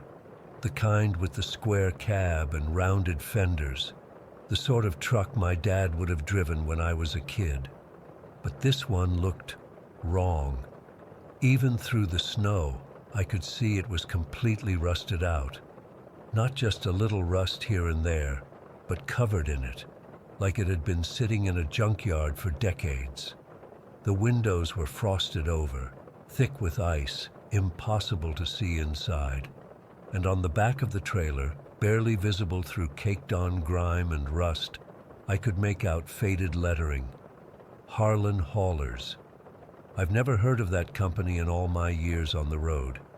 I came to a stop about 30 feet behind it. Protocol says I should check if the driver needs help, but something in my gut told me to stay put. Still, I couldn't just sit there all night, and I couldn't get around easily with the snow building up on the shoulders. That's when my blood ran cold. In my side mirror, I saw headlights again. The same headlights from before, but this time they were coming up fast, really fast. I hit the gas and swerved into the left lane to get around the stopped truck. My trailer fishtailed a bit on the snow, but I managed to keep control. As I passed the rusted-out semi, I glanced over, trying to see if there was a driver. The cab was empty, completely empty. The approaching headlights were almost on me now. In my mirror, I saw them blast past where I had been, right toward the back of that stopped truck. I braced myself for the sound of impact, but there was nothing, just silence. When I looked in my mirrors again, the road behind me was empty. No headlights, no rusted truck, nothing but falling snow and darkness. I kept driving, hands gripping the wheel so tight my knuckles were white. My mind was racing, trying to make sense of what just happened. Did I imagine it? Was I so tired I hallucinated the whole thing? But I know what I saw. That truck was there, and then it wasn't. I drove another 40 miles before I saw the lights of a truck stop just off the highway. I hadn't planned to stop again before Cheyenne, but there was no way I was continuing without taking a break to clear my head.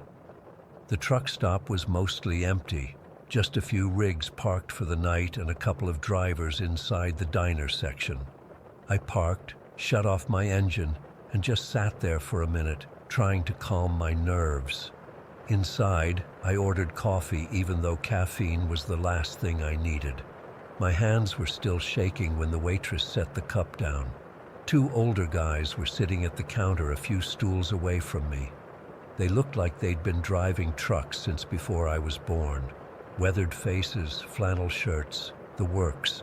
They were talking quietly, but in the nearly empty diner, their voices carried. Third time this month someone's mentioned seeing that old Harlan Hauler's rig, one of them was saying. He had a gray beard and a faded cap. I froze with my coffee cup halfway to my lips. Bad omen, the other guy said, shaking his head. Always shows up when the weather turns. I must have been staring because the bearded one noticed me and nodded in my direction. You look like you've seen a ghost, son. I set my cup down. What were you saying about a Harlan Hauler? They exchanged a look. Harlan Haulers, the bearded one corrected. Local outfit from back in the 70s. Went under in '82 after the owner died. What happened to him? I asked, though I was afraid I already knew. Old Dale Harlan got caught in a blizzard out on I-80.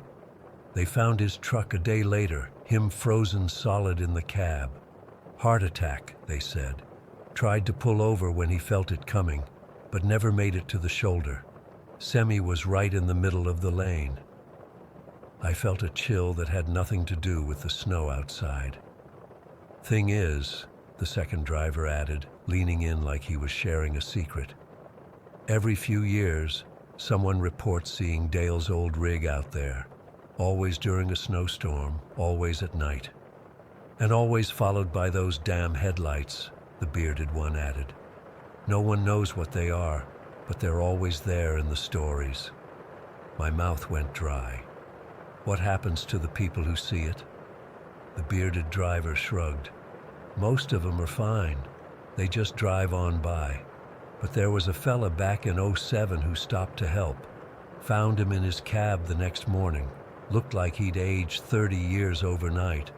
Babbling about the lights and how they almost got him. Quit driving after that. Last I heard, he was in some facility in Colorado. His friend nodded solemnly. If you see that truck, don't stop. Just keep driving. Whatever you do, don't look back. I didn't tell them what I'd seen. I couldn't bring myself to say it out loud, but they must have read something on my face because the bearded one reached over and patted my arm. "You heading east or west from here?" he asked. "West," I managed to say. "To Cheyenne." "Good. You won't have to pass that stretch again tonight." He paused.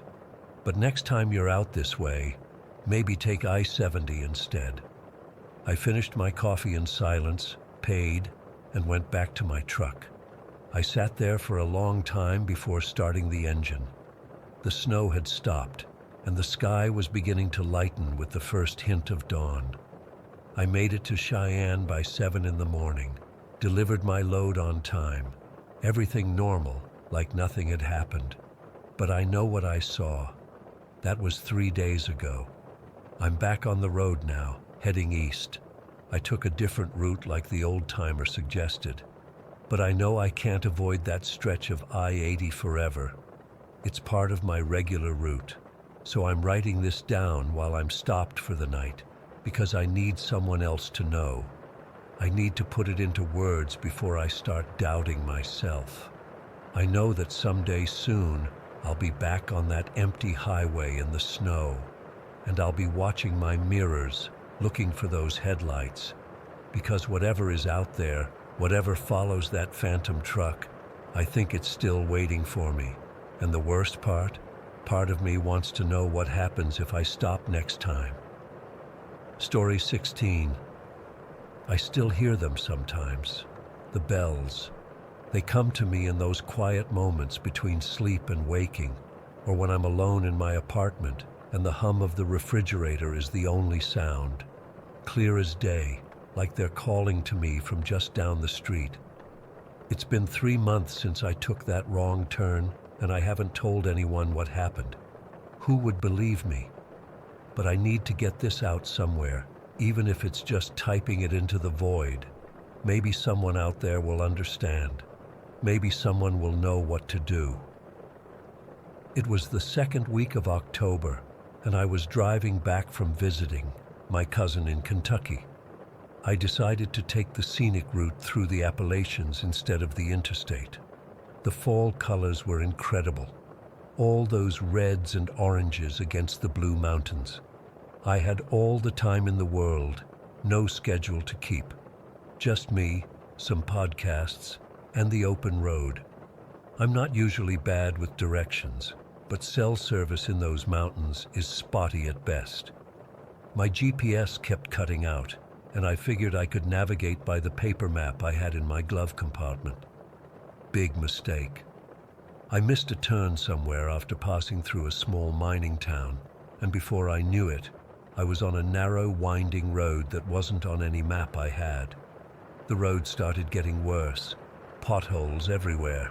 Cracked asphalt that looked like it hadn't been maintained in decades. The trees closed in on both sides, making it feel like I was driving through a tunnel.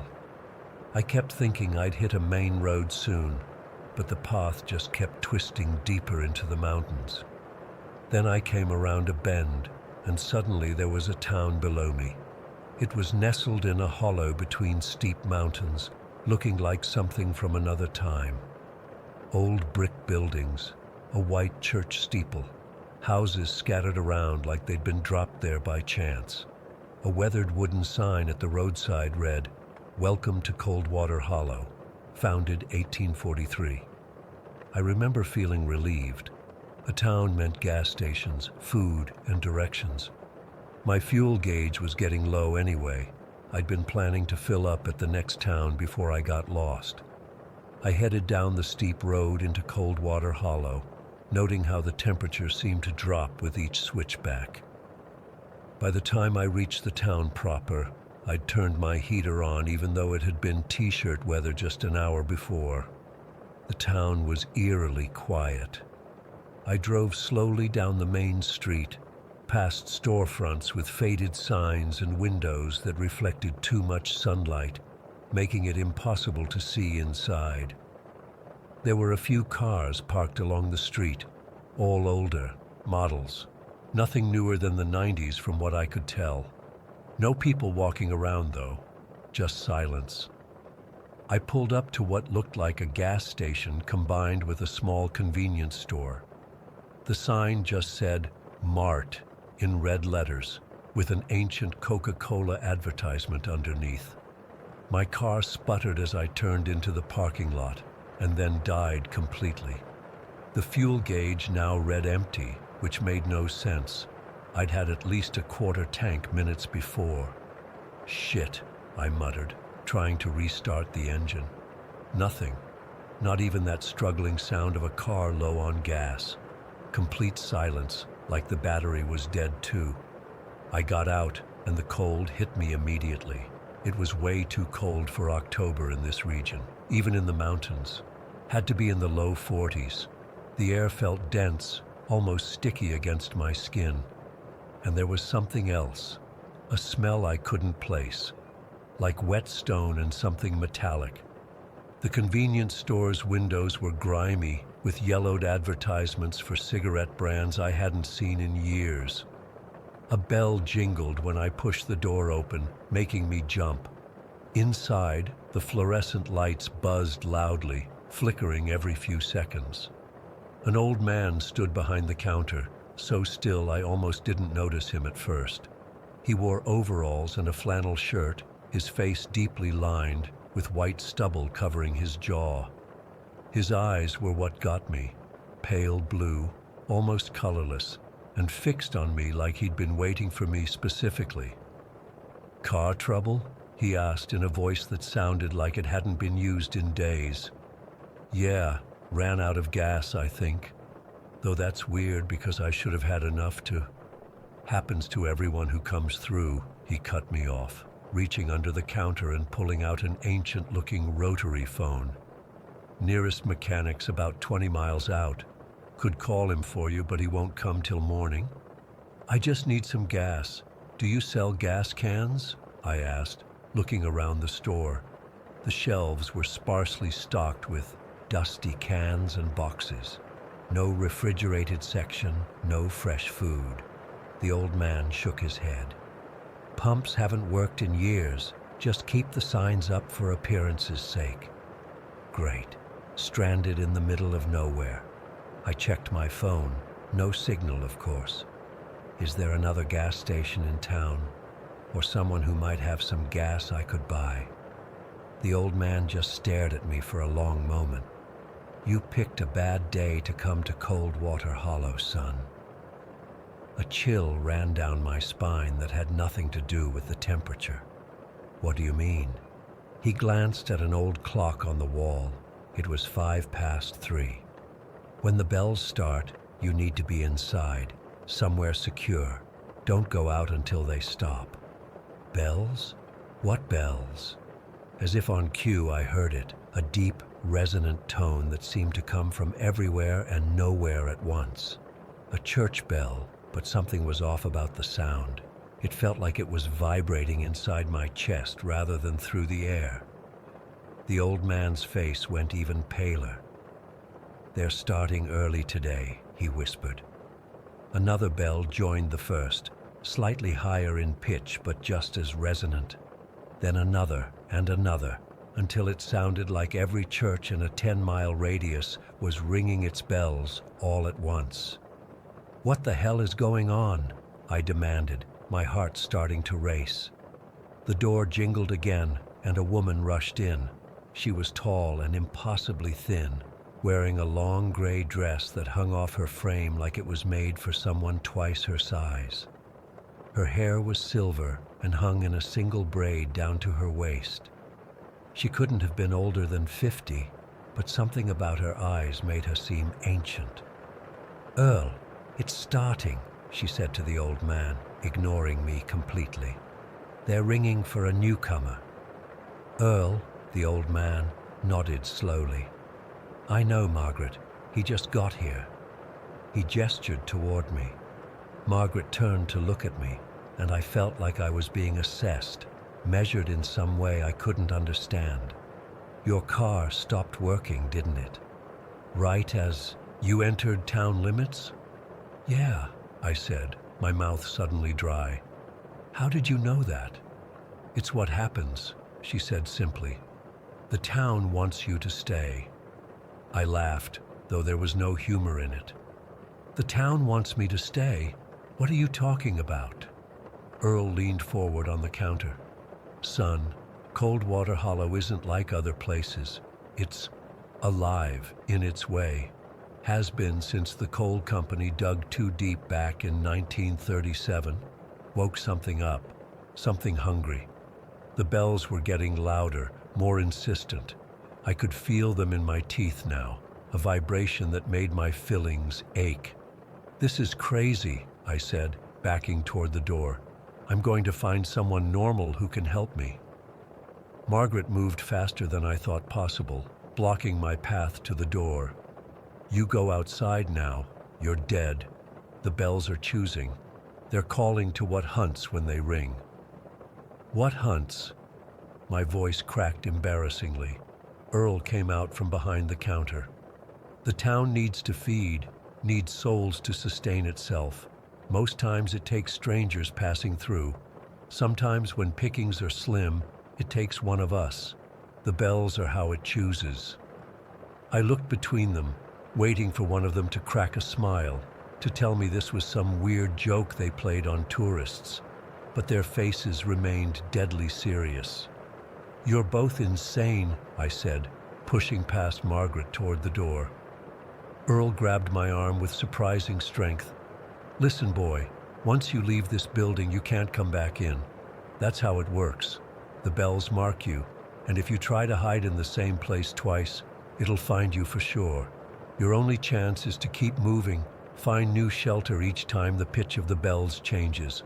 When they stop completely, it's over, one way or another. I yanked my arm away. I'm not playing whatever sick game this is.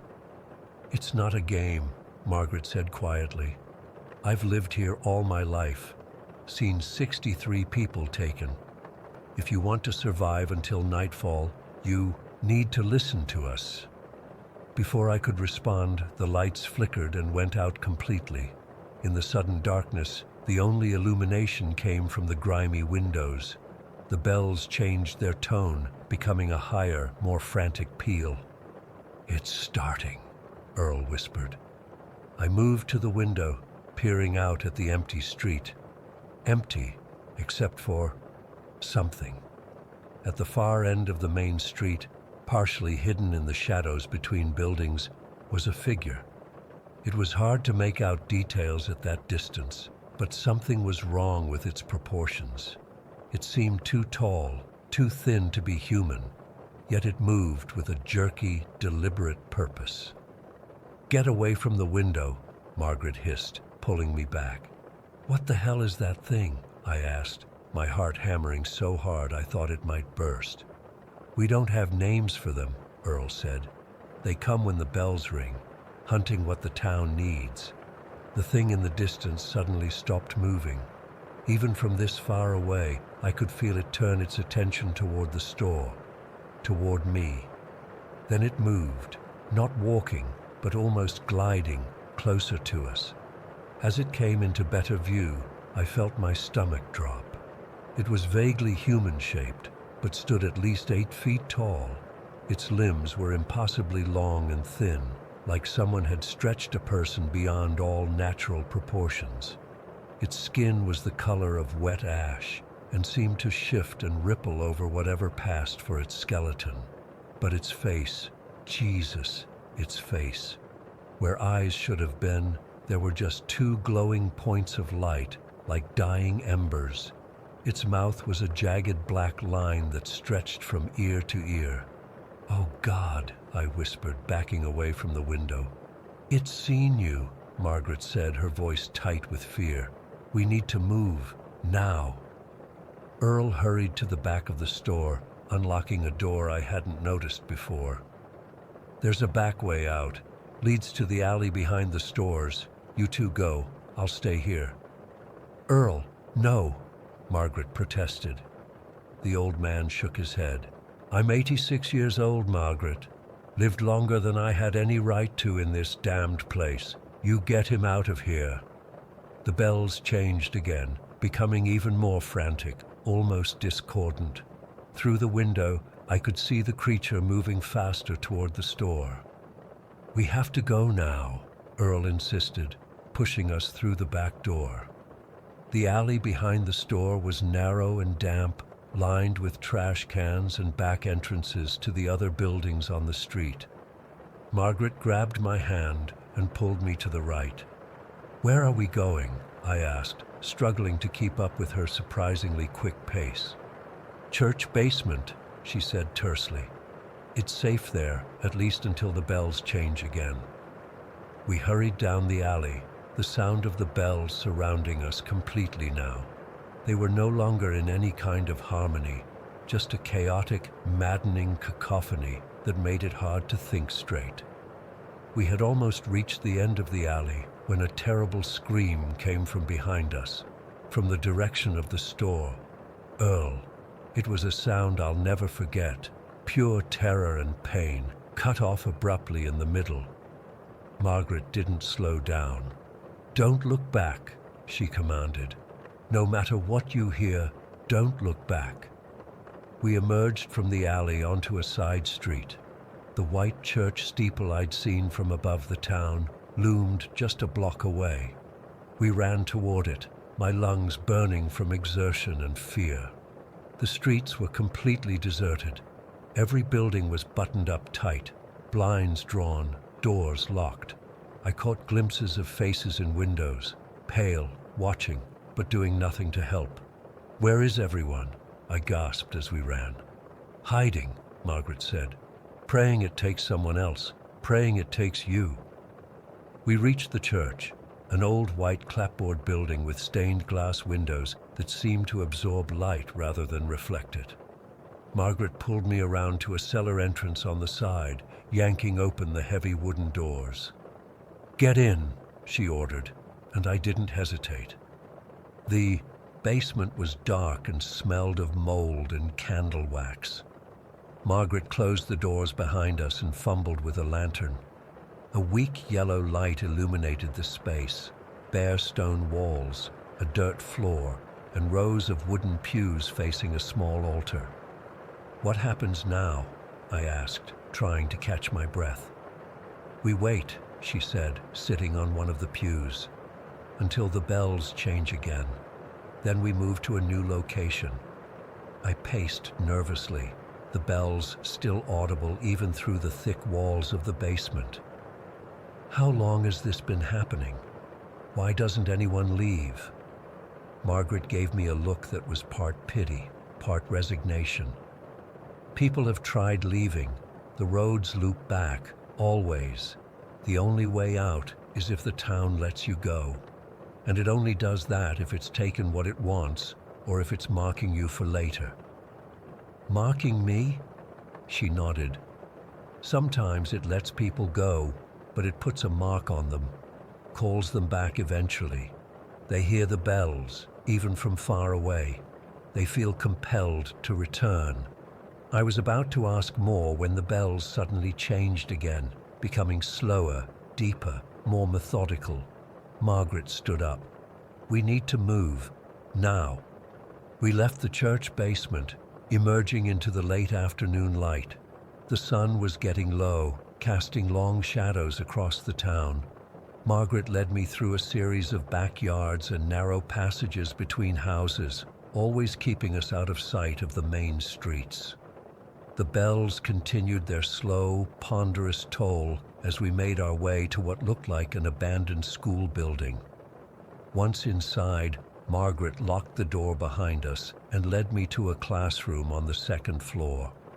"We should be safe here for a while," she said, looking out the window cautiously. "It usually hunts the ground level first."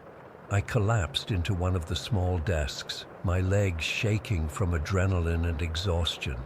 "This is insane, all of it." Margaret didn't respond. She just kept watching out the window, her thin frame rigid with tension.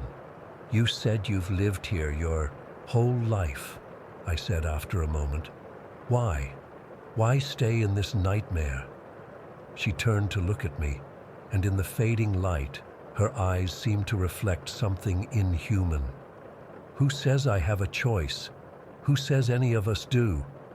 Before I could respond, the bells changed again, this time to a single sustained note that seemed to pierce right through my skull. Margaret's face went white. "That's not right," she whispered. "It's too soon for the final bell." "What does that mean?" I asked, standing up. "It means it's found what it wants." Her eyes locked with mine. "It means it's coming for you specifically now." As if to confirm her words, a terrible scraping sound came from the hallway outside, like knife blades being dragged across the walls.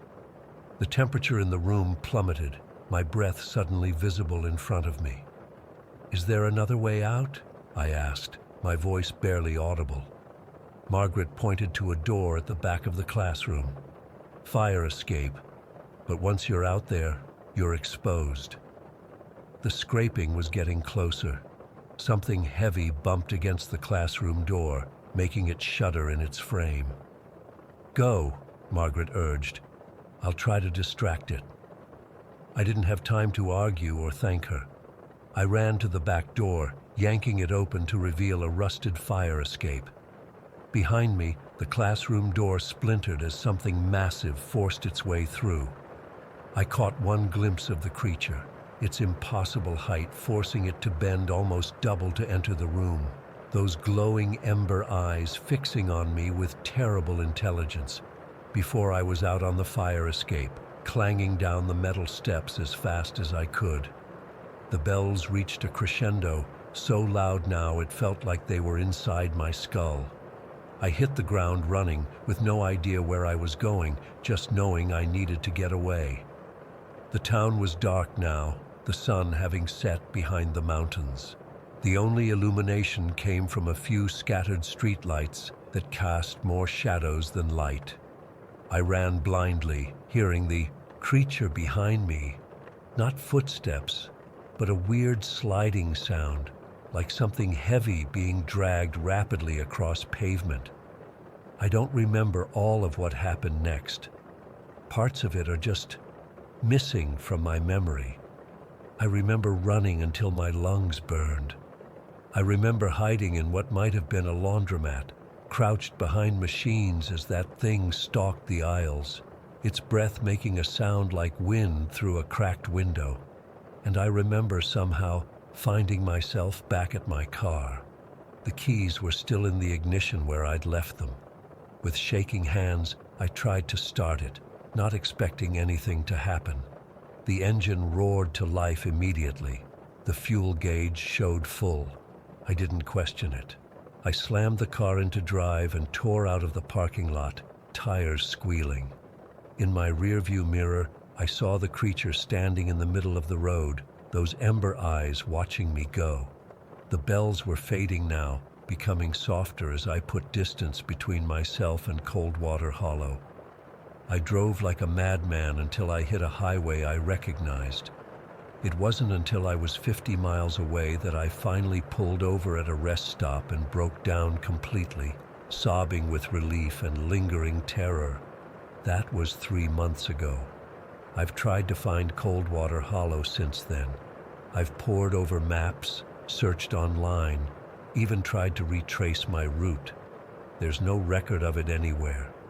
According to every source I can find, there's never been a town by that name in that region. But I still hear the bells. They come to me in dreams, or in quiet moments when I'm alone, getting louder each time, calling me back. I think I was marked. I think the town let me go because it wasn't finished with me. And sometimes, when I look in the mirror after waking from dreams filled with those bells, I swear my eyes reflect the light differently than they used to. I don't know how much longer I have until I feel compelled to go back. I don't know if there's any way to break whatever hold Coldwater Hollow has on me. All I know is that somewhere in the Appalachian Mountains, there's a town that waits for me. a town with bells that are already calling my name. Story 17. I still can't believe what happened to me 2 weeks ago. I've barely slept since then. I keep seeing those lights when I close my eyes. I need to write this down before I forget details or convince myself it was all just some weird hallucination. I was driving back from visiting my cousin in Blackridge, about 5 hours from home. It was getting late, around 7 in the evening, and I decided to take a shortcut through some back roads to shave off an hour from my trip.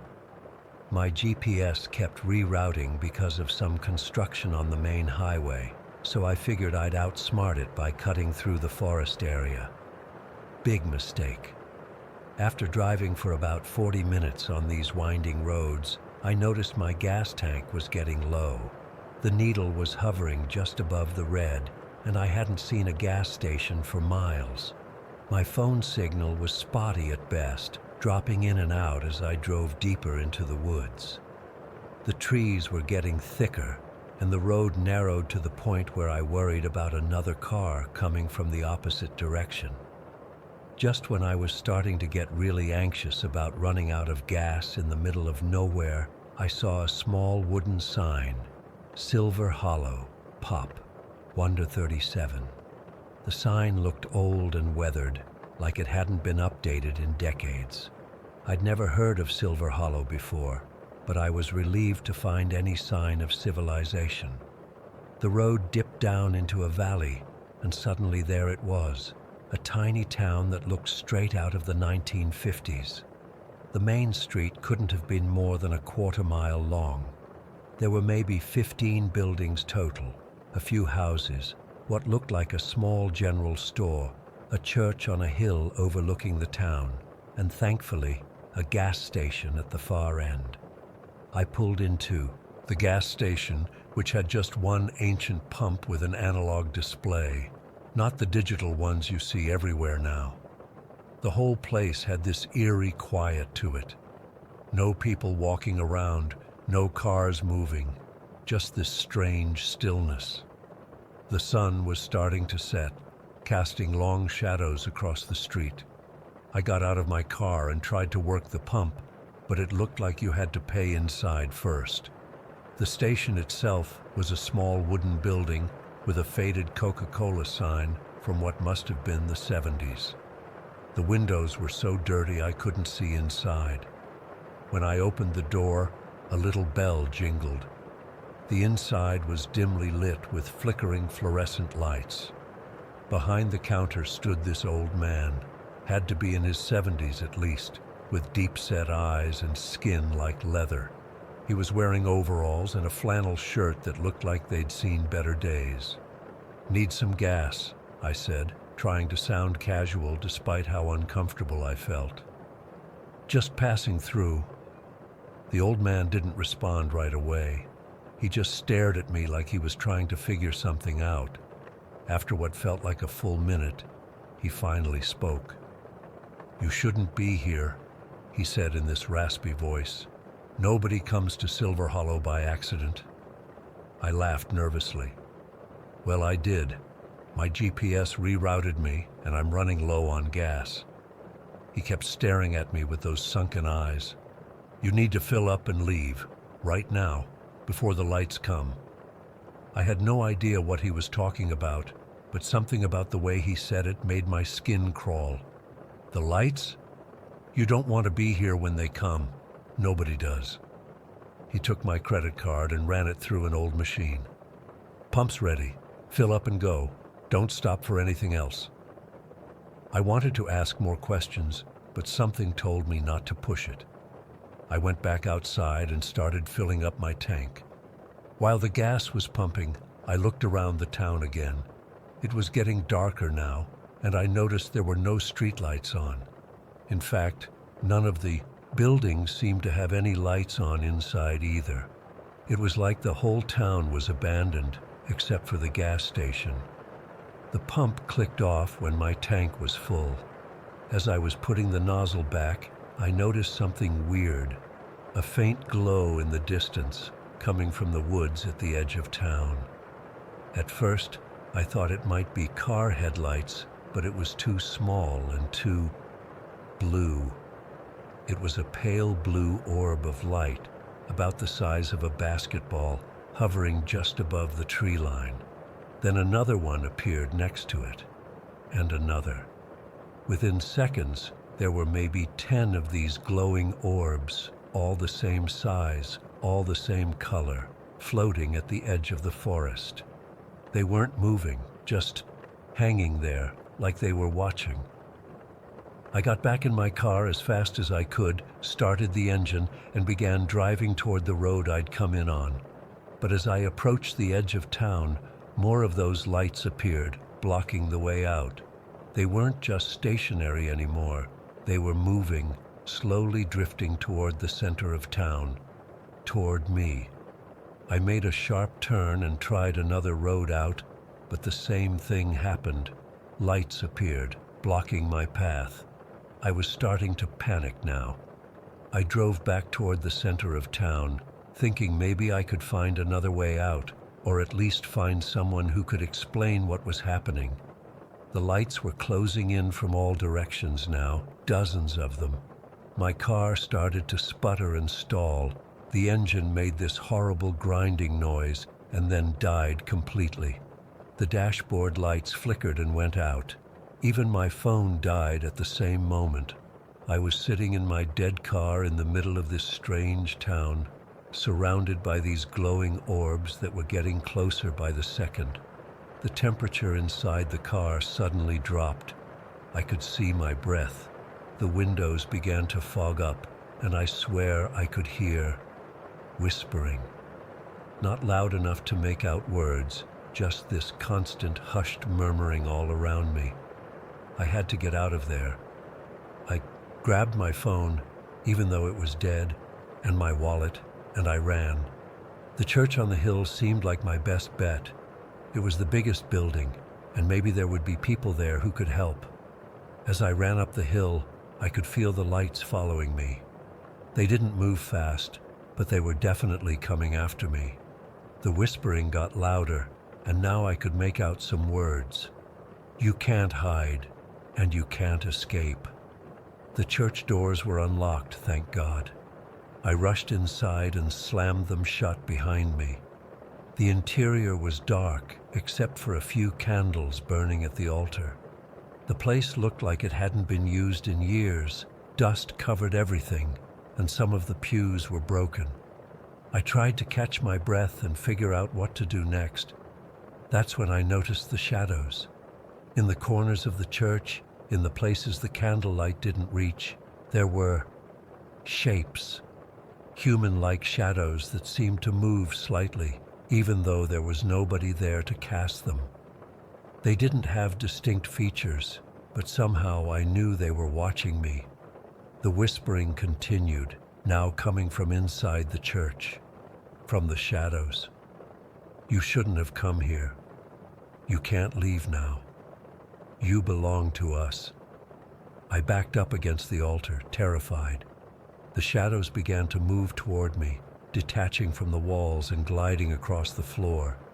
They had no feet, no real form, just these dark silhouettes that somehow moved on their own.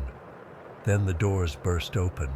The blue lights flooded into the church, dozens of them, filling the space with their eerie glow. The strangest thing happened. The shadows retreated, like they were afraid of the light. They shrank back into the corners, their whispering turning to hissing sounds. The orbs of light hovered in the air, surrounding me but not coming too close. All except one. One light broke away from the others and drifted right up to me. I was too scared to move. It stopped just inches from my face, and I felt something. Not fear, but a strange sense of peace, like it was communicating with me without words. For a brief moment, I had this overwhelming feeling that everything would be okay, that these lights weren't here to hurt me, but to protect me from the shadows. Then, as suddenly as they had appeared, all the lights vanished. The church was plunged into darkness again, but the shadows were gone too. I was alone. I waited in that church for hours, afraid to leave. Eventually, the first light of dawn started to show through the stained glass windows. I cautiously made my way outside. What I saw made no sense. The town was gone, not damaged or abandoned, completely gone. Where Silver Hollow had stood the night before, there was nothing but an empty road cutting through the forest. No buildings, no gas station, no sign. It was like the entire town had never existed. I walked down the hill to where I thought I'd left my car, but there was nothing there. Just more trees and undergrowth, like the road through town had been reclaimed by the forest overnight. I started walking along the main road, hoping to find my way back to the highway. After about an hour, a truck driver spotted me and gave me a ride to the nearest actual town, where I called for help. Nobody believed my story, of course. The police looked up Silver Hollow and found no record of any town by that name in the state. The road I'd supposedly driven on didn't appear on any maps. When I described the location, rangers checked it out and found nothing but uninterrupted forest. The thing is, I know what I saw. I know what I experienced. And it's not over. Sometimes, out of the corner of my eye, I see those blue lights again. Just for a split second, then they're gone. The whispering has started again too, especially when I'm trying to sleep. Faint, but unmistakable. I don't know what happened to me in Silver Hollow, or what those lights and shadows were, but I have this terrible feeling that whatever force exists in that place has marked me somehow, that it's just waiting for the right moment to, I don't know, reclaim me? Take me back? I haven't driven at night since then. I avoid back roads and forests, but something tells me it won't matter where I go or what I do. Whatever found me in Silver Hollow is patient, and it's watching. Story 18. I'm not sure if sharing this here is a good idea, but I need to get this off my chest. I've been carrying this for months now, and the nightmares won't stop. Maybe writing it down will help. I've been a police officer in Brooksville for almost 10 years. It's a small town where nothing much happens. Mostly domestic disputes, teenagers drinking in the woods, and the occasional break-in. I always worked the night shift because it paid better, and honestly, I preferred the quiet, at least until that night in October. It was around 2 in the morning when the call came in. Dispatch said there were reports of strange lights and noises coming from the old Milligan place. If you're not from around here, the Milligan house is this huge Victorian mansion at the edge of town that's been abandoned for over 20 years. The family that lived there, husband, wife, and 3 kids, disappeared without a trace one summer night. Left everything behind, food on the table, car in the garage, clothes in the closets, just vanished. People in town have all kinds of theories. Some say they got into debt with the wrong people. Others think they fled the country. But nobody really knows, and the case went cold decades ago. The house has been sitting there rotting ever since. Kids dare each other to go inside, and sometimes teenagers break in to drink or whatever, which is what I assumed was happening that night. I remember pulling up to the property and feeling uneasy right away. I'd been there before to chase off trespassers, but something felt different this time. The air felt heavy, like right before a thunderstorm, but the sky was clear. The moon was full, casting this eerie glow over the overgrown yard and the decaying house. The paint was peeling off in strips, and several windows were broken. The place looked like something from a horror movie. I grabbed my flashlight and approached the front door, noticing immediately that it was slightly open. That wasn't unusual. The lock had been broken for years. What was weird was that I didn't see any cars parked nearby or hear music or laughter that would indicate teenagers partying, just silence. I pushed the door open, wincing at the loud creak. "Police! Anyone here?" My voice echoed through the empty foyer. No response. The inside of the house was freezing cold, much colder than outside, which didn't make sense. It was dusty and smelled like mold, and something else I couldn't identify, something sickly sweet and unpleasant. My flashlight beam cut through the darkness, revealing peeling wallpaper and abandoned furniture covered in sheets. I was about to chalk it up to a false alarm when I heard it.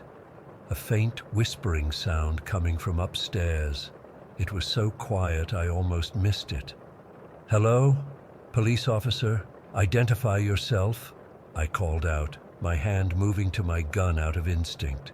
The whispering continued, neither getting louder nor acknowledging my presence.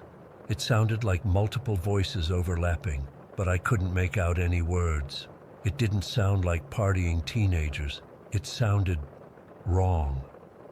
Against my better judgment, I headed up the creaking staircase.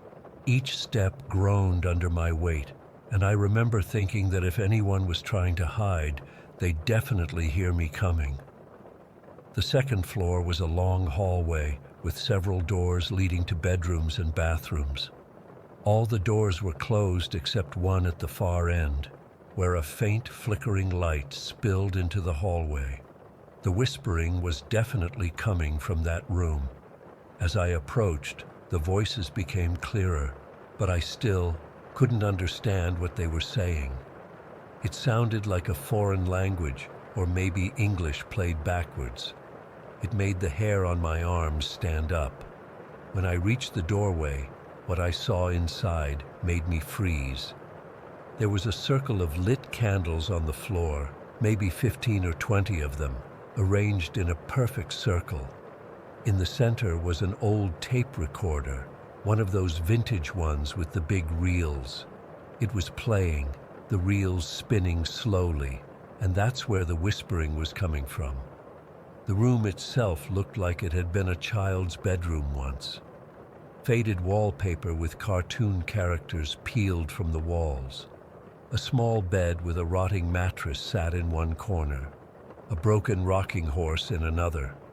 But it was the tape recorder that drew my attention. Who would break into an abandoned house just to set up candles and play a creepy recording?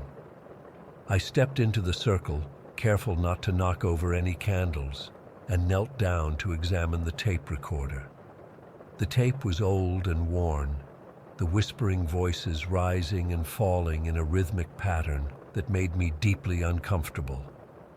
Without thinking too much about it, I hit the stop button. That's when everything went to hell. The moment the whispering stopped, the temperature in the room plummeted. I'm not talking about a slight chill. I mean it got so cold so fast that my breath immediately fogged in front of my face. Before I could react, the bedroom door slammed shut with such force that dust rained down from the ceiling. I jumped to my feet and ran to the door, grabbing the handle and trying to turn it. It wouldn't budge. Not like it was locked, like it was welded shut. I pushed and pulled with all my weight, but nothing happened. "This isn't funny," I shouted, assuming this was some elaborate prank. "Open this door now." I reached for my radio to call for backup, but when I keyed the mic, all that came out was this high-pitched squeal that hurt my ears. I tried again with the same result, then gave up and pulled out my cell phone. No signal. The candles were still burning, casting long, shifting shadows across the walls. That's when I noticed that my flashlight was starting to flicker, the beam growing weaker by the second. And in the brief moments of darkness between flickers, I could swear I saw movement in the corners of the room. Then I heard a voice right behind me, so close I could feel the breath on my ear. Soft, almost gentle, but with something terribly wrong in its tone. "You shouldn't have come here, officer. They never left, you know." They're still here, waiting. I spun around, drawing my gun in one fluid motion, but there was nobody there. Just the empty room and those damn candles. My heart was pounding so hard I could hear it, and I was starting to have trouble breathing. "Who's there?" I demanded, trying to keep my voice steady. "Show yourself." My flashlight flickered again, and in that brief moment of darkness, I saw them. Standing in a circle around me, just outside the ring of candles, were 5 figures: a man, a woman, and 3 children of different ages. They were pale, not just white, but a grayish white that looked nothing like living flesh. Their clothes were outdated, like something from the 70s, and their eyes were completely hollow, just empty black sockets staring at me. I recognized them from the photos in the case file. The Milligan family. The flashlight came back on, and they were gone. But I knew they were still there, watching me. I could feel their presence. In a panic, I holstered my gun and threw myself at the door again, this time with my full body weight. It didn't give. I tried again and again, my shoulder screaming in pain. On the 4th try, I heard a crack as the old wood finally began to give way. One more desperate lunge, and the door burst open. I stumbled into the hallway, not daring to look back. The whispering had started again, but it wasn't coming from the tape recorder this time. It was all around me, coming from the walls, the floor, the ceiling. I ran down the hallway toward the stairs, and that's when all the other doors began slamming open and shut, one after another, like some kind of demented applause. I nearly fell down the stairs in my rush to get out, catching myself on the banister at the last second. As I reached the bottom of the stairs, the front door, which I'd left open, slammed shut. I grabbed the handle, and unlike the bedroom door, this one opened easily. Too easily, like something was pulling it from the other side, inviting me out. I burst out onto the front porch, gasping for air. The night was still eerily quiet, no sign of anyone else around. I sprinted to my patrol car, fumbling with my keys as I kept glancing back at the house. Nothing was following me, but I could feel eyes watching from every window. When I finally got into my car, I jammed the key into the ignition and turned it. The engine made a grinding noise but wouldn't start. I tried again and again. Nothing. That's when I noticed the whispering was getting louder. I looked up and saw them, not just the 5 from the bedroom, but dozens of figures emerging from the woods surrounding the house, all with the same pale, corpse-like appearance, all moving slowly toward my car. In the beam of my headlights stood a woman in a faded floral dress, her long hair hanging limply around her hollow-eyed face. Mrs. Milligan. She was staring directly at me, her mouth moving in sync with the whispering that now filled my car despite the closed windows. I locked the doors and kept trying the ignition, praying for the engine to start. The figures were getting closer, surrounding my car on all sides. Mrs. Milligan placed her hand on my hood, and I swear I could feel the car getting colder. The last thing I remember is the radio suddenly coming to life, blaring static that gradually resolved into voices, dozens of voices, all calling my name. Then everything went black.